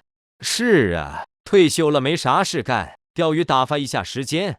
李大爷放下了一个小马扎，坐在了已经习惯了的位置，笑着说道：那祝你今天钓到大鱼了。吴坚站起身，转身离开。希望如此吧。李大爷将鱼钩甩进水里，掏出手机刷了起来。你们知道吗？这个世界上真的有鬼。李大爷眯了眯老眼，从兜里掏出了老花镜，视线变得清晰了很多。呵呵，年轻人这么迷信。虽然这么说的，但是李大爷还是继续看了下去。事情发生在3天前，我和我的朋友一起去一个废弃医院探险。年轻人嘛，喜欢刺激，我想大家也都理解。废弃医院在城郊的山里，以前是一家精神病医院，后来因为一些不为人知的原因废弃了。这个医院有很多可怕的传闻，有人说这个医院曾经是某个医疗公司的实验室，用医院里的精神病人做残忍的实验。也有人说这个医院会将一些没人管的病人肢解，并且把器官卖给国外的一些器官工厂。更有人说这个医院的医生都不是人，而是可怕的怪物变化而成的。这些传闻让这个医院成为了许多探险爱好者的打卡圣地，我就是其中之一。我们选择探险的时间是夜间，我们计划在这个医院中逛一遍之后，在医院的院长室玩一下碟仙游戏。探险嘛，最主要是刺激，我想懂的人都懂。我们准备得很充分，各种各样的工具带得很齐全。在强光手电的照明中，我们走进了这座医院。医院因为被废弃，窗户和大门的玻璃沾满了灰尘，还是有不少的窗户更是已经碎裂，黑洞洞的宛如一颗颗空洞的眼眶，阴森森的，很带感。我和小伙伴们穿过了长满了杂草的前厅，走进了医院的大楼，开始了我们的探险。噩梦也是从这里开始的，噩梦也是从这里开始的。李大爷扶了扶老花镜，忍不住舔了舔嘴唇。见多识广的他感觉这个故事有点刺激，他瞅了眼一动不动的浮漂，将注意力又放回了手机上。医院里面没有想象中那么的破烂，除了因为常年没人维护，布满了灰尘和鸟粪之外，这个医院基本保持住了废弃前的原貌。墙壁上没有诡异的涂鸦，地面上没有翻倒的人形模特，这让我们有点失望。如果这个医院所有的病房都是这样的话，我们这趟探险将毫无意义。但是来都来了，我们总不能就这样走吧。我们商量了一下，决定先走一遍再说。1楼、2楼、3楼，转了3层，我们发现这个医院在废弃的时候收拾的有点干净，不但没有任何的桌椅柜子，甚至墙上的各种贴纸和挂画都一个不剩。走在这个空荡荡的医院里，我们能够听到的只有我们脚步的回声。那个时候，我就莫名的感到有点怕了。我总是感觉我们的脚步回声中好像掺杂了点什么，很轻微。当我认真去听的时候，又找不到。我想要离开，但是又感觉很丢脸。我不想让我的朋友们感觉我是个胆小鬼。年轻人太气盛。老李摘下眼镜，揉了揉眼睛。年龄大了，眼睛也容易累。就看了这么一会，他就感到有些眼睛发涩了。闭目休息了一会，感觉眼睛好了些。老李又戴上眼镜，看向了手机。至于钓鱼，钓鱼哪有手机好玩？我压下了心中的恐惧，和朋友们上了4楼。这是医院的顶楼，在这层楼上，我们终于看到了不一样的房间。在走廊中间，一个房间大门紧锁，在门上写着禁止进入几个大字。不知道为什么，看到这几个字，我突然有种大难临头的感觉。我忍不住提出了赶紧离开的意见，但是我的提议换来的是大家的鄙视，他们嘲笑我是个胆小鬼。我是胆小鬼吗？我明显不是。以前探险哪一次不是我走在最前面？哪次不是我表现的最冷静？哪次不都是我找到最恐怖的地方？但是这一次真的不一样了。我看着他们拿出了包里的铁链锏，心中的恐惧更加的深沉。我想要阻止同伴的动作，但是身体却在这一刻不听使唤。我能感到我的嘴角正在不受控制的挑起。我的手拿出了手机，我打开了相机，开启了录像功能。我正在记录恐怖的诞生。锁链被剪开了，门被打开了，他要出来了。记住，千万不要点开视频。视频点击展开。呼，李大爷摸了摸砰砰直跳的心脏，感觉身体有些不舒服。这个小故事字数不多，但是不知道为什么，却让他产生了一种身临其境的感觉。他感觉自己化身成为这名探险的年轻人，进入了这个空寂的医院当中，一步步的走到了那个诡异的4楼。这种刺激对于他这么大岁数的人确实有些大了。但是他看着帖子下面的视频选项，却鬼使神差的抬手点击了下去。播放器弹出，圆形的加载条转了2圈，视频开始播放。屏幕上显示的是一条光线昏暗的走廊，几道灯光照在了一扇上锁的对开门上。2男1女3个人站在大门前，一名身材较壮的青年拿着一把红柄的大铁剪，用力地裁剪着大门上拴着的铁链。这个铁链有点结实，青年的脑门和脖子上因为用力鼓起了高高的青筋。咔一声脆响，这根铁链终于被剪断。哈哈，开了！视频中首次出现声音。那名剪开了铁链的青年迫不及待地拽下了，他抓住了门把手，用力地将门拉开。吱嘎，刺耳的门轴摩擦声在走廊里回荡。视频的画面蓦然开始闪烁起来，大量的雪花点和扭曲的光影开始在屏幕中出现。什么啊？这里不是什么都没有吗？女青年的声音响了起来，但是她的声音听起来有些诡异，带着莫名的回响。在屏幕上开启的房门中是一片幽深的黑暗，几道照明光照了进去，却映不出任何的东西。已经不错了，至少这里还有点东西，比其他房间强不少了。我们今晚就在这里玩碟仙吧。另一个青年的声音传了出来。也行吧，最少这样不算白来。剪开铁链的那个青年将剪子放进背包，哈哈一笑道：哎，耗子，你也赶紧进来，别浪费时间了。青年朝着屏幕位置招了招手，转身走进了房间当中。黑暗将3人的身影吞没，屏幕的画面陷入了凝固，但是一个呼吸的声音却变得大了起来。呼呼呼，屏幕开始微微的抖动，接着蓦然反转，一颗血红的眼睛出现在屏幕的中间。啊！屏幕中突然出现的眼睛着实吓到李大爷了，他手一哆嗦，一个没拿住，手机扑通一声掉进了水里。哎，我的手机！他连忙站了起来，结果因为站得太急，脑袋一黑，一个踉跄又坐了回去，揉着脑袋缓了好一会，李大爷才好了一些，慢慢的站起身。李大爷伸出把水里的手机捡了出来，这里是岸边，水不深，不过被水泡了一会，李大爷的手机已经不亮了。完了，得去修了。看着坏掉的手机，李大爷心疼的愁眉苦脸。虽然他的退休金不少，但是习惯了节俭的日子，他对于修手机这种花费还是有些舍不得。唉，叹了口气，李大爷将手机揣进兜里，拿起了鱼竿朝回走去。他要先去修一下手机。在转头的时候，他的脑海中不禁浮现出了刚刚看到的那只可怕的眼睛。现在的年轻人真是厉害，竟然做出了这么真实的视频。那个眼睛真的太吓人了。摇了摇头，李大爷打了个哆嗦，他感觉今天晚上貌似要做噩梦了。他没有发现，在他刚刚的位置，悄无声息地多出了一双脚印。这双脚印的朝向正是李大爷离开的方向。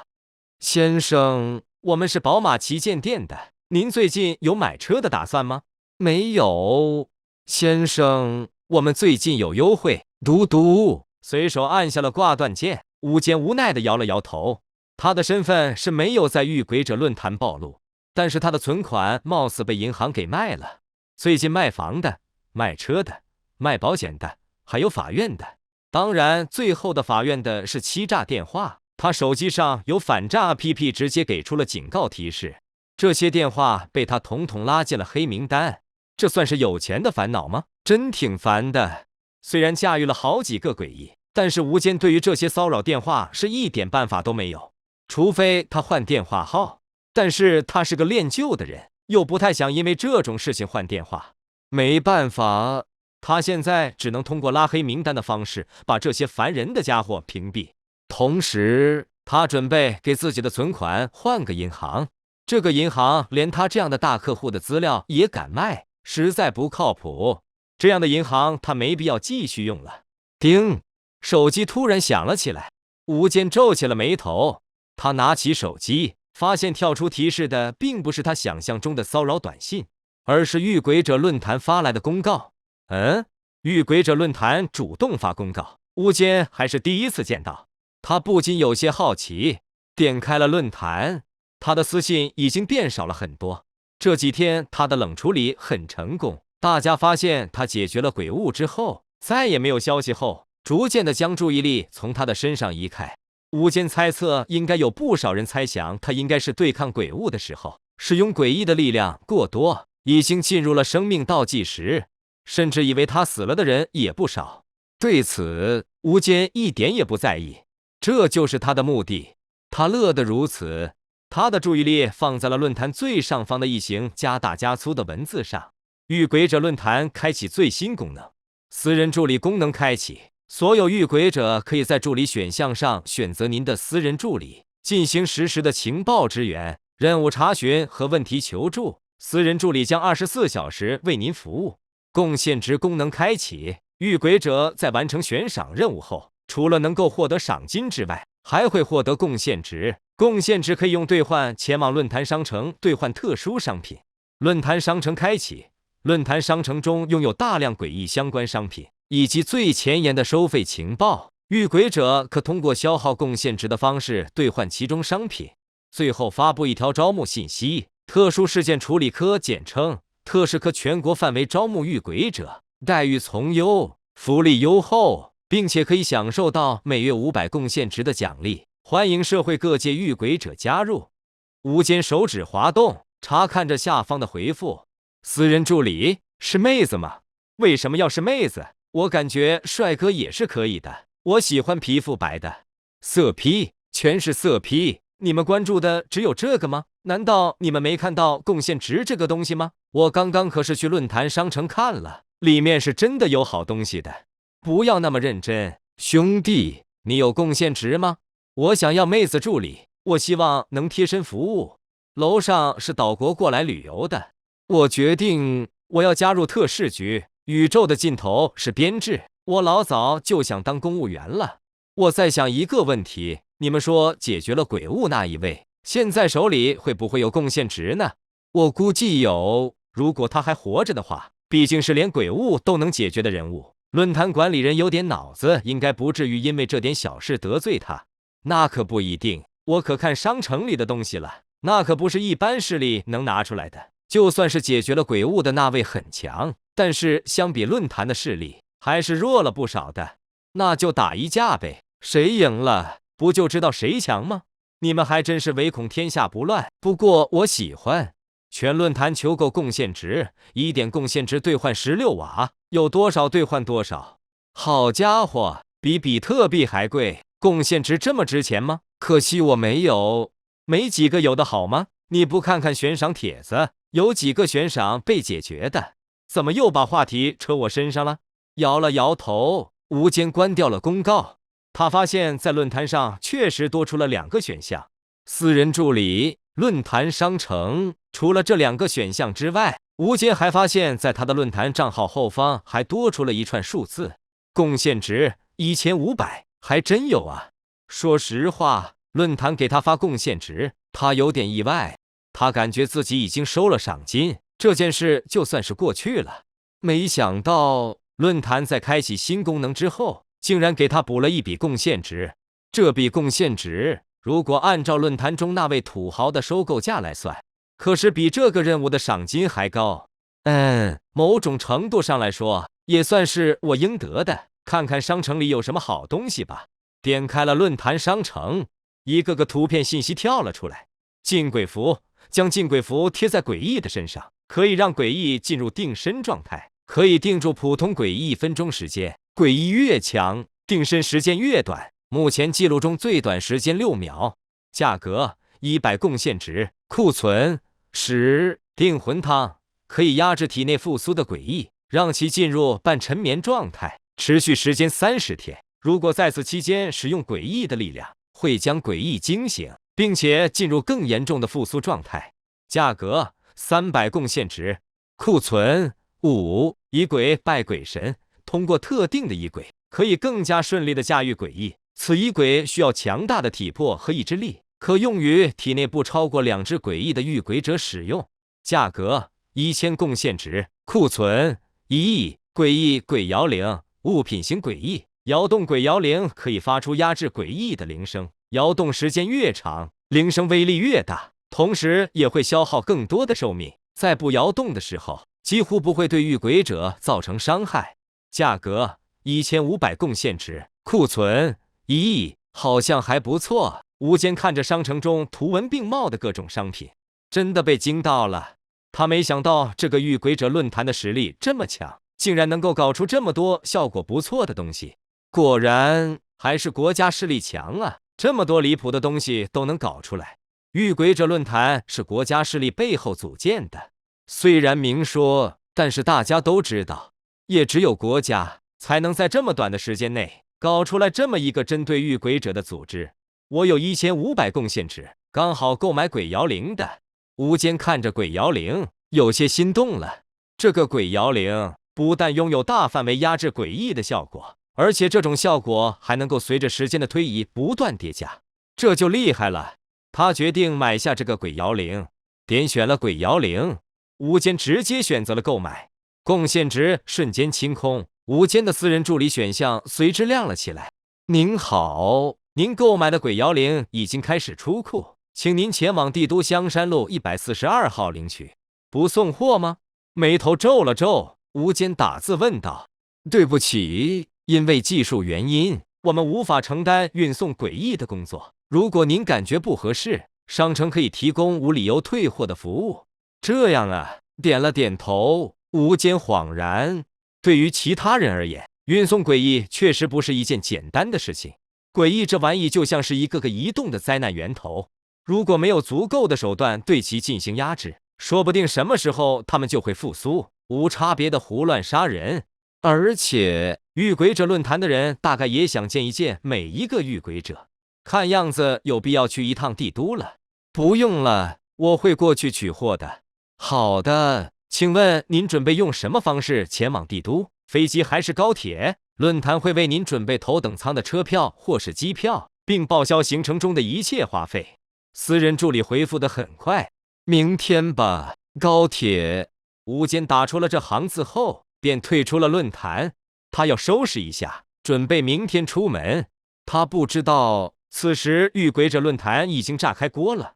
我擦，鬼摇铃被人买了，谁这么牲口？刚刚开放商城功能，就把最贵的这个商品给收走了，离谱，离大谱！还能有谁？你想想，论坛里被解决的最难的悬赏是哪个？我去了，他没死啊！解决鬼物这种级别的诡异，自身的诡异竟然没复苏，他还是人吗？鬼摇铃，我也想要啊！得到这个诡异，也许我能凑齐一个诡异拼图，让自身的恐怖达成平衡。没天理，怎么感觉好处全让这小子一个人给占了？好气呀！想到这家伙能够获得鬼摇铃，比我自身诡异复苏了还难受。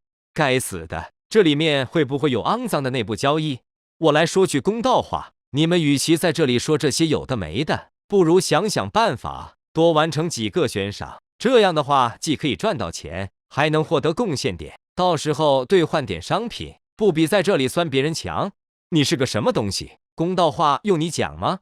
特么的，悬赏的那些诡异，可都是复苏的诡异，他们在使用力量的时候，可不会像我们这样消耗寿命。对抗诡异只会加速我们体内的诡异复苏。你也不想有更多的诡异复苏吧？论坛里吵翻了。宋卫国看着屏幕中不断闪烁的血色，头痛的捏了捏眉心。正常现象。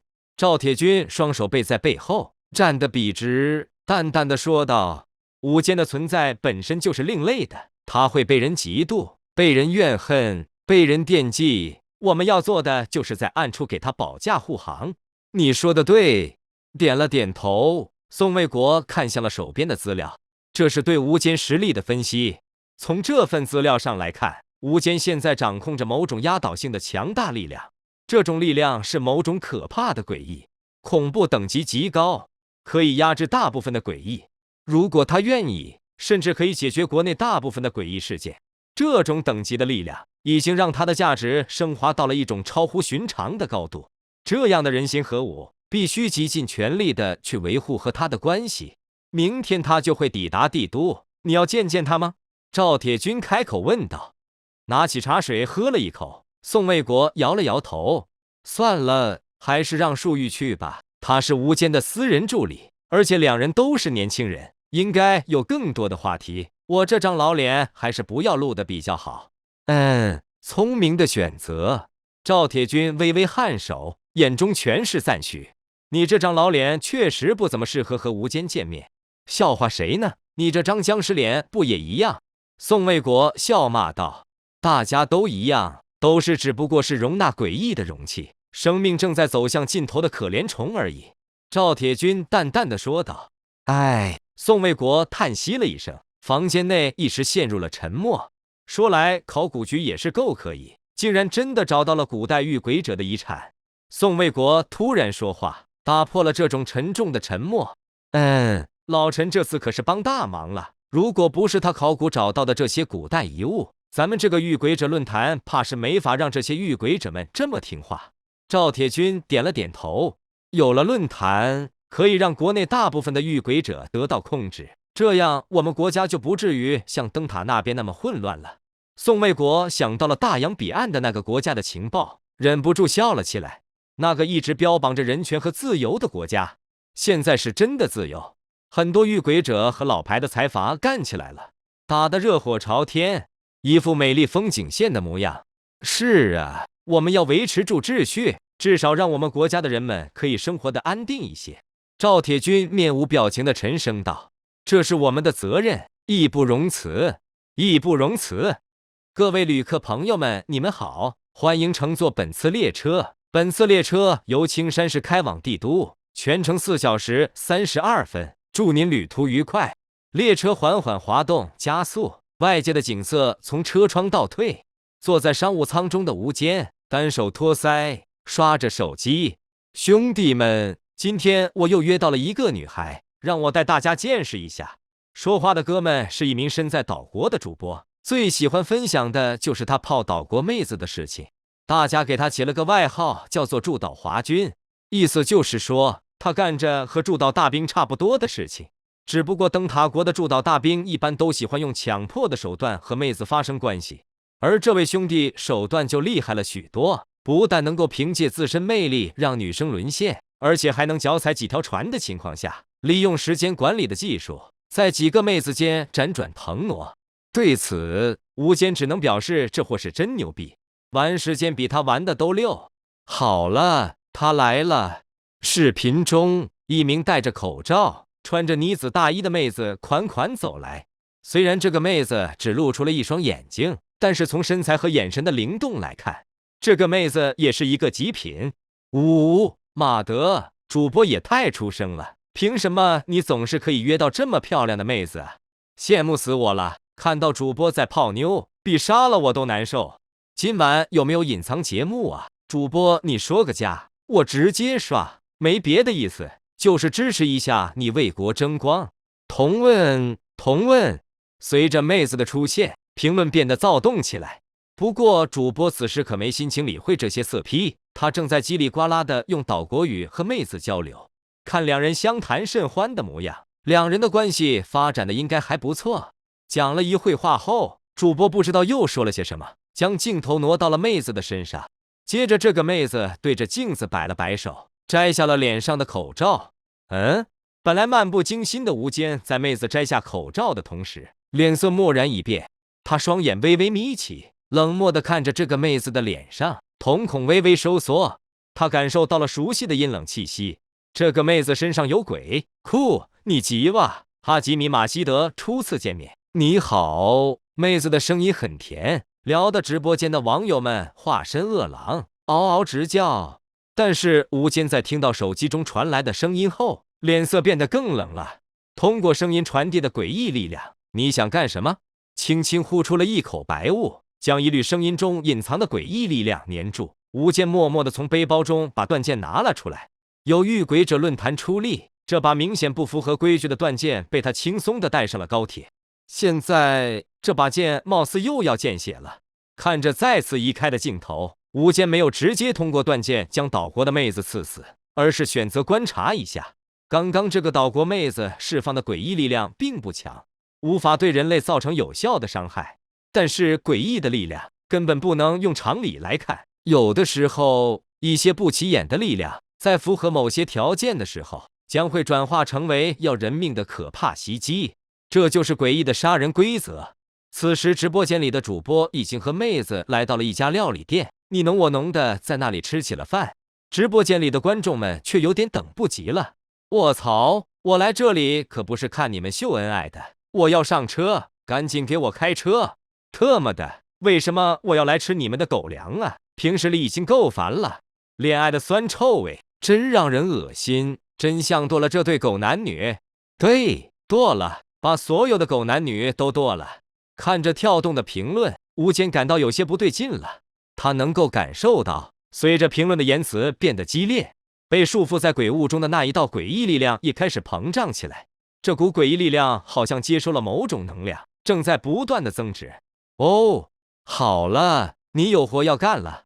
眼前这位是一名遇鬼者，没错了，他正在通过他的诡异力量窃取被他植入了诡异之种的倒霉蛋的灵魂。这种现象被称为灵异感染。当感染者情绪达到顶峰的时候，他们就会变成诡异的鬼奴。这是一种特殊的仪式，遇鬼者可以通过这种方式取悦体内的诡异，窃取诡异的力量，提高驾驭程度。可惜他今天碰到了你。仪式是类似于仪轨的东西吗？吴坚看着轨迹员的提示，想起了商城中的那个名为拜鬼神的仪轨。那个仪轨可以让人更加顺利地驾驭诡异，而这个仪式则是通过释放诡异之种的方式窃取更多诡异的力量。看样子这个世界上隐藏的秘密还真是够多的。感受着鬼雾中躁动不已的诡异气息，吴坚冷漠地抬起了手中的断剑。他不是什么圣人，没有拯救世界的兴趣，但是作为一名华夏人，他看不得小鬼子把主意打到自己国家的人的身上。死吧！瞳孔收缩，断剑的诡异力量升腾，通过鬼物的力量粘连，他和这个诡异之种产生了连接。媒介出现了啊！直播间中本来和主播说笑的岛国妹子突然发出了一声尖叫，猛地站了起来。她捂着胸口，小脸变得煞白，惊恐的左右四望。达咩达咩，呀灭蝶，何子，怎么了？主播见岛国妹子这个样子，连忙紧张地走了过去，企图安慰。滚开，你这只恶心的蛆！本来还巧笑倩兮的何子，一把推开了主播，面容扭曲地对他怒骂道。主播也懵了，明明霍子刚刚还是一副小鸟依人的模样，怎么转眼间就面目扭曲，眉目可憎，一副演艺达人的样子了？哪个才是真的他？噗！还没等主播想明白这个问题，他就听到了一声闷响从何子那里传来，喷溅的热血从何子的胸口涌出，有几滴甚至溅到了他的脸上和身上。死人了！呆滞地看着何子双眼翻白扑倒在地的画面，主播感到自己的双腿发软，一股子凉气从菊花一直升到脑门，他颤抖着后退了2步，发出了一声惨叫。他的这一声惨叫就如同一个信号，让饭店中的客人们纷纷尖叫着朝门外跑去。卧槽，什么情况？死人了！不对劲啊！刚刚我怎么感觉心中一股无名火气？看到死人画面竟然有点爽，怎么回事？特么的，岛国也太他妈邪性了，还带凭空死人的！直播间一封禁，几个弹幕刚刚跳出来，直播间就变成了一片黑屏。无间看着已经崩解了的那一缕诡异气息，散去了鬼物的力量，挨了断剑一下，这个岛国的妹子不死也得大惨。而且无间能够感到他释放的诡异种子，也因为这一剑的缘故，全部凋零腐朽，没有了邪异的力量，将断剑插回了皮套，装进背包。无间再次拖着脸刷起了手机，收拾那个岛国遇鬼者对他而言只是随性而为的小事，根本不值得在意。现在的他再次进入了无所事事的状态。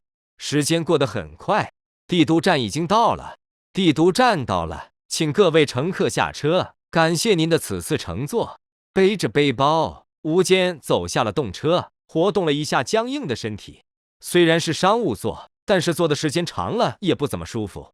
顺着离站口走出了车站，无间看到了一名穿着黑色小西服的女人，正举着一个写着自己名字的牌子站在那里东张西望。几乎在他发现这个女人的同时，他也看到了无间。他展颜一笑，将牌子放在一边，跑了过来。您好，您是无间先生吧？点了点头。无间看着眼前的女人，眉毛挑了挑。这个女人有点漂亮啊。她有着白皙中透着健康红润的光滑肌肤和精致恰到好处的五官，乌黑浓密的头发长及腰际，1.7米左右的身高，腰细腿长，身材凹凸有致。就算是现在的无间，看到她巧笑倩兮的模样，都忍不住心跳快了2拍。也难怪不少下了车的乘客们在她周围慢吞吞的挪动，一个个恨不得把眼珠子瞪出来的样子。实在是这个女人美得有点过了头。我叫秦树玉，是您的私人助理。女人开朗一笑，露出了洁白的背齿，伸出了手掌。你好，你可以叫我无间。抬手和秦树玉握了握，放开手。无间开口道：好的。眨了眨眼睛，秦树玉闪亮的大眼睛中闪过一丝光亮。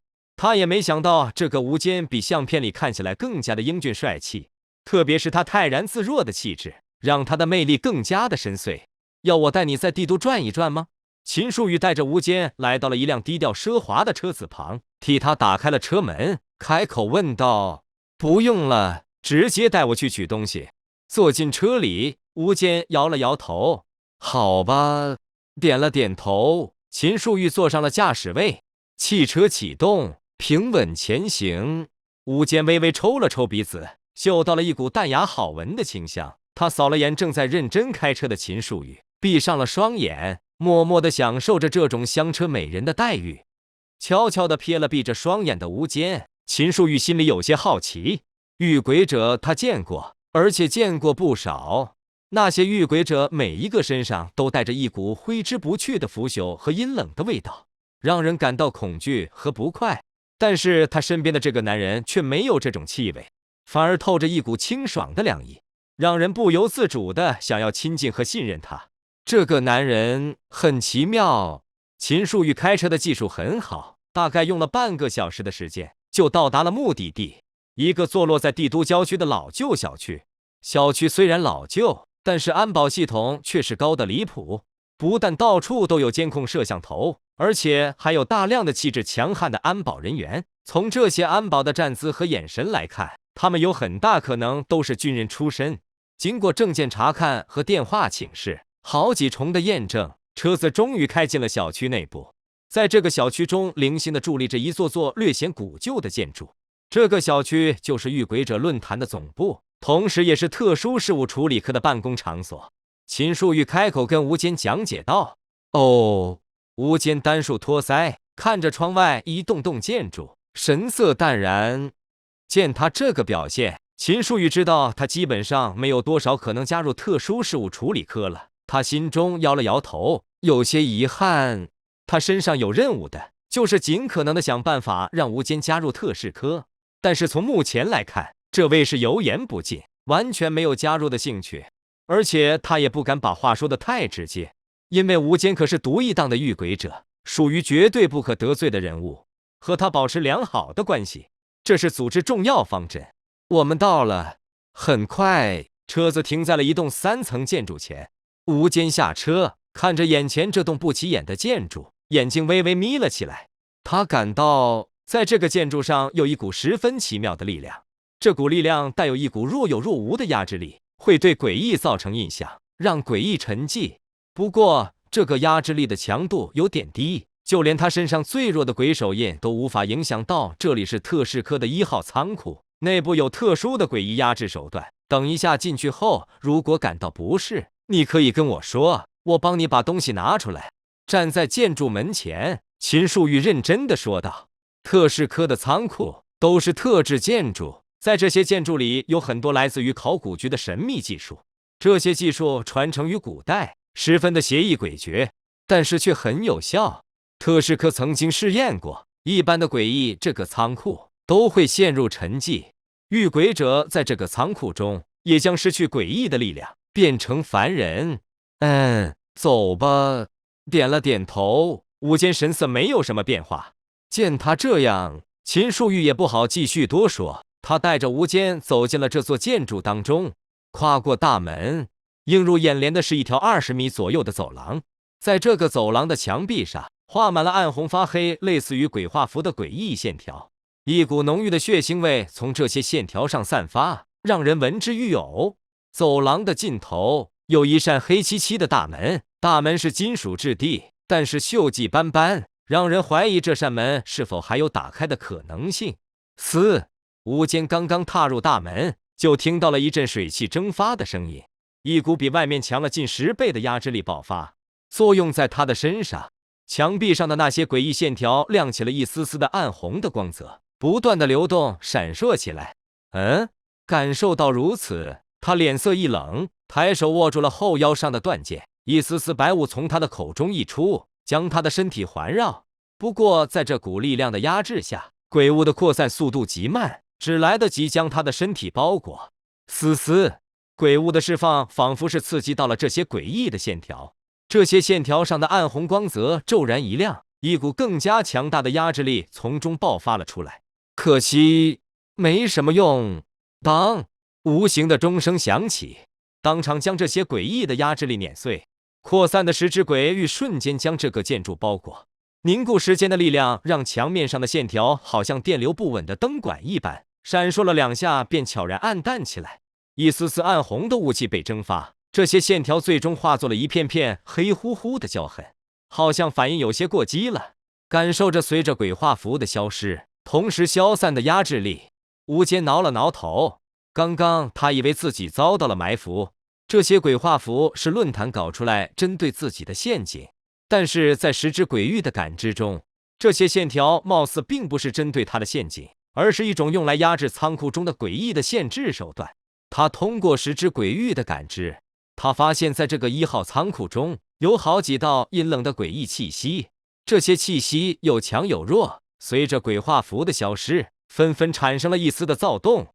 不过这些躁动还没等复苏，就被接踵而至的10只鬼域压制下来，再次陷入了沉寂状态。那么接下来该怎么办呢？吴坚看了眼完全焦了的鬼画符，尝试了一下使用回荡的力量。当短针跳动，时间的力量在被扭转，扭曲的鬼画符在时间的力量下逐渐再次显现。不过，这些鬼画符没有像刚才那般出现在墙面上，而是悬浮在墙壁的上方，宛如光学投影。同时，吴坚感到自己的双手在这个时候传来了一阵躁动，他的手掌上悄然浮现出了一片血红，与悬浮在墙壁上方的鬼画符交相呼应。你还说你不是来薅羊毛的？刚刚进来就毁掉了人家好不容易建造的压制体系，现在又用时间鬼的力量，让这些压制诡异的鬼符文脱离了墙的束缚。刚好你的手印又很喜欢这块拼图，可以用来组成更加完整的恐怖力量。好算计啊，真是好算计！你这浓眉大眼的，原来把主意打在这里了。说，你是不是还准备把仓库里的诡异全部打包带走？你真是太卑鄙！不过我喜欢，真不是，我没有，别胡说。诡计员的提示在这个时候跳出，让吴坚哭笑不得。他的想法真的没有那么龌龊，他所做的一切事情都是为了自保，造成这样的结果他也不想的。怎么办呢？顺手抱胸。吴坚眉头皱起，毫无疑问，他闯祸了。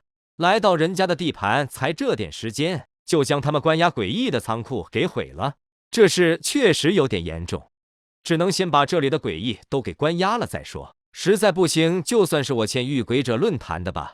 沉默了片刻，吴坚叹了口气，对着悬浮在墙上的鬼画符做了个抓的动作。一个巨大的血色手印凭空出现，直接印在了这个鬼画符的上面。驾驭了一双鬼手印的吴坚，能够使用完整的鬼手印的力量。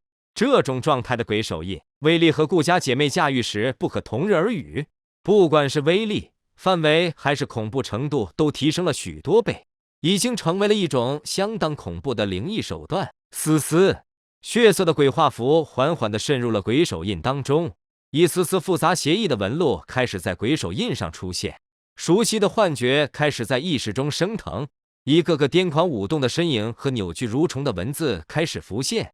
这些身影仿佛在进行着某种邪恶的仪式，祭祀着什么东西。扭曲的文字在这些身影的拜跪中渐渐化为了一道道游动的血色光影，不断的聚合转化，逐渐的化作了一个文字人形。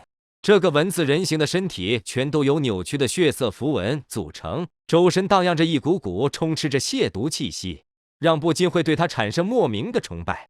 在无间的意识接触到这个文字人形的时候，这个文字人形同时好像感受到了他的存在。他转过一张由3个扭曲文字组成的五官，看向了无间。下一个瞬间，这个文字人形直接被一股凭空出现的恐怖力量碾压成了齑粉，融入了无间的意识当中。猛地瞪大了双眼，无间的鼻孔中流出了一道鼻血，他的大脑好像针扎般疼痛。3个手印出现在他的记忆当中，进、镇、财，3个手印诡邪无比，同时对应着3个血色的扭曲文字。吴简感受着脑海中的这3个和手印一起出现的文字，瞬间明白了这3个文字代表的意思。这3个文字正是刚刚走廊里那些个鬼画符代表的力量，只不过那些用人血混杂着诡异力量勾勒的鬼画符，只能发挥3个扭曲文字中进和震的效果。剩下最强的才必须需要真正的诡异来捏动手印，才能发动扭曲文字的力量。呼，迷茫的双目恢复了清明。吴坚放下了手掌，吸收了鬼画符的手印，化为了血雾，消散无踪。哦，你的手印吸收了鬼画符的力量，获得3道鬼印。鬼印是独属于诡异的技法，可以通过多个诡异的配合施法，发挥更强的效果。鬼印吗？肢体、器具、技法，随着接触的诡异越拉越多，吴坚发现这些诡异都很不完整，而将这些不完整的诡异拼凑，就能开发出更大的恐怖，像玩拼图一样。张开手，血色将手掌浸染，在这血色的手掌中，诡异的掌纹形成了一个让人头皮发麻的扭曲文字。震！现在只要他捏起代表着风的手印，就可以在这个走廊里再次落下能够镇压这个仓库的诡异的鬼画符，将这些躁动的诡异再次封镇。但是他真的要这么做吗？无间感受着这些在时之鬼域中陷入沉寂的诡异，陷入了深思。诡异是灾难，也是力量。对于一般的遇鬼者而言，每驾驭一个诡异，就代表着要在生死的边缘打个滚。成功驾驭的还好，可以让恐怖平衡，生命得到延续；玩不好的话，直接当场去世，连收拾的机会都没有，直接变成诡异的躯壳。但是这种顾虑不存在于他的身上，驾驭的诡异对他而言都是一场让自己变得更强的试炼。驾驭诡异可以让他痛苦，却没法让他死亡。这些诡异最终都将成为他的力量。那么他又有什么理由不去驾驭这些恐怖的存在呢？这些诡异和该与我有缘，而且我用我的身体关押了这些恐怖的东西，他们应该谢我才对。想到这里，无间顿时念头通达，他散去鬼手印，朝着老旧铁门走了过去。冰冷沉重，这扇铁门也是一个诡异。至于有什么杀人规则，无间也不知道，他也不想知道。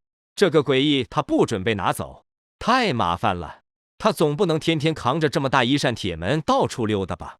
抬手握住了铁门的把手，一股阴暗晦涩的力量想要顺着他的手掌注入他的体内，想要将他的身体镇压，让他变成尸体。感受到这股力量，无间的手掌骤然化为了血红。鬼手印发动，隔绝了这股气息。同时他空着的另一只手结了一个诡异的手印，一巴掌拍在了这个门上。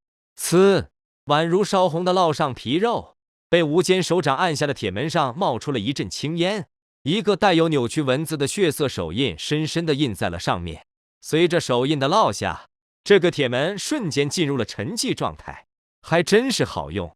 微微发凉的手掌，无间感到自己的鬼手印在这一刻好像消耗过度了一般，进入了一种萎靡的状态。他想要再使用鬼印，必须让鬼手印好好的休息一下。真的啦，发现鬼手印这么拉胯，无间皱了皱眉，果然只是一个手印，本身蕴含的灵异力量太弱了吗？他不禁想起了他在驾驭鬼手印时出现在他意识中的那双大手，如果是那双手的话，应该可以无冷却的随意使用鬼印的力量吧。吱嘎，沉重的铁门被推开，映入眼帘的是一个阴暗的房间。房间的中央有一个平台，平台上放着一个石质方盒，在方盒上贴着6张黄色的符纸，这些符纸上书写着一串血色的扭曲文字。这些扭曲文字无间很熟，是3道鬼印中的禁。利用鬼印书写的符纸，墨水中有血的味道和诡异的气息。手指轻触符纸，微微粘稠的触感传来。这些符纸上的文字如同刚刚写上的一般，黏腻且冰冷，透着一股诡异特有的气息。是使用了诡异的材料做成的墨水吗？抬起手，看着手指上站着的暗红色液体，无间点了点头。鬼印作为诡异的技法，貌似并没有本体的存在，只要满足了条件，就可以印下鬼印。禁鬼符是这样的，走廊里的鬼画符也是如此。嘶嘶，微微释放力量，手指上的液体被蒸发，同时蒸发的还有石质方盒上的禁鬼符。这些符纸在无间力量的影响下，燃起了暗红的火焰，烧成了灰烬。失去了禁鬼符的压制，石盒中响起了一声轻微的铃声。这道铃声竟然无视了石之鬼域的封锁，传入了无间的耳中。意识微微震荡，无间微微有点恍惚。下一秒，一阵丧钟的响声在他的脑海中响起。哦，你遭受了鬼地中的攻击，你已经死亡。时间鬼发动了重启，你又活了过来。一脸懵逼的眨了眨眼睛，无间懵了。鬼地中不是鬼摇铃吗？他刚刚杀了我，这样毫无痛苦又毫无反抗之力的死亡，无间还是第一次经历。他看着眼前的石盒，神色有些严肃。这个鬼地中貌似是被遇鬼者论坛低估了，他并没有想象中那么无害，能够如此轻易穿透一层石之鬼域，杀死他一次的诡异，那可不是一般的恐怖。更加恐怖的是，这个鬼地中甚至没有人类的躯壳来使用，就有这种力量。无间不敢想象，如果这玩意有可以驱使的人类躯壳，能够发挥出怎样的可怕威力。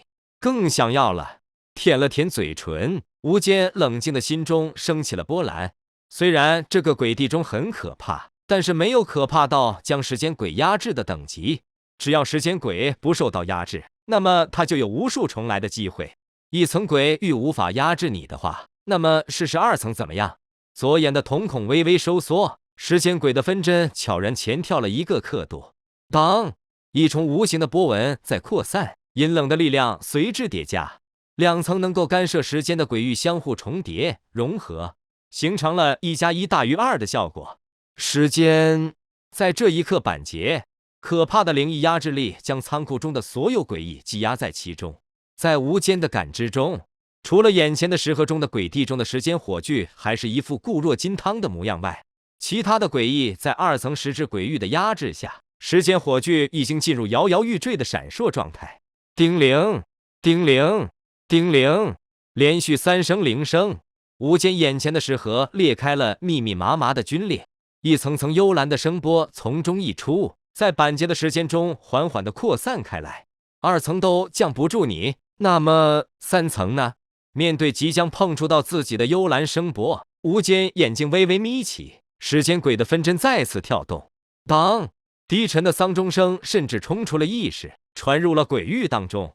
一股格外凝练的波纹以时间鬼为中心轰然爆发，在这道波纹的冲击下，这些幽蓝的声波直接粉碎。同时，仓库中的其他诡异也在被3层叠加的时之鬼域不断的掠夺走时间，变得完全沉寂。终于老实了，左眼中的秒针滴滴答答的不断跳动，一丝丝幽蓝的时间被时间鬼掠夺。这是鬼地中的时间，在3层时之鬼域的压制下，鬼地中的时间终于产生了松动。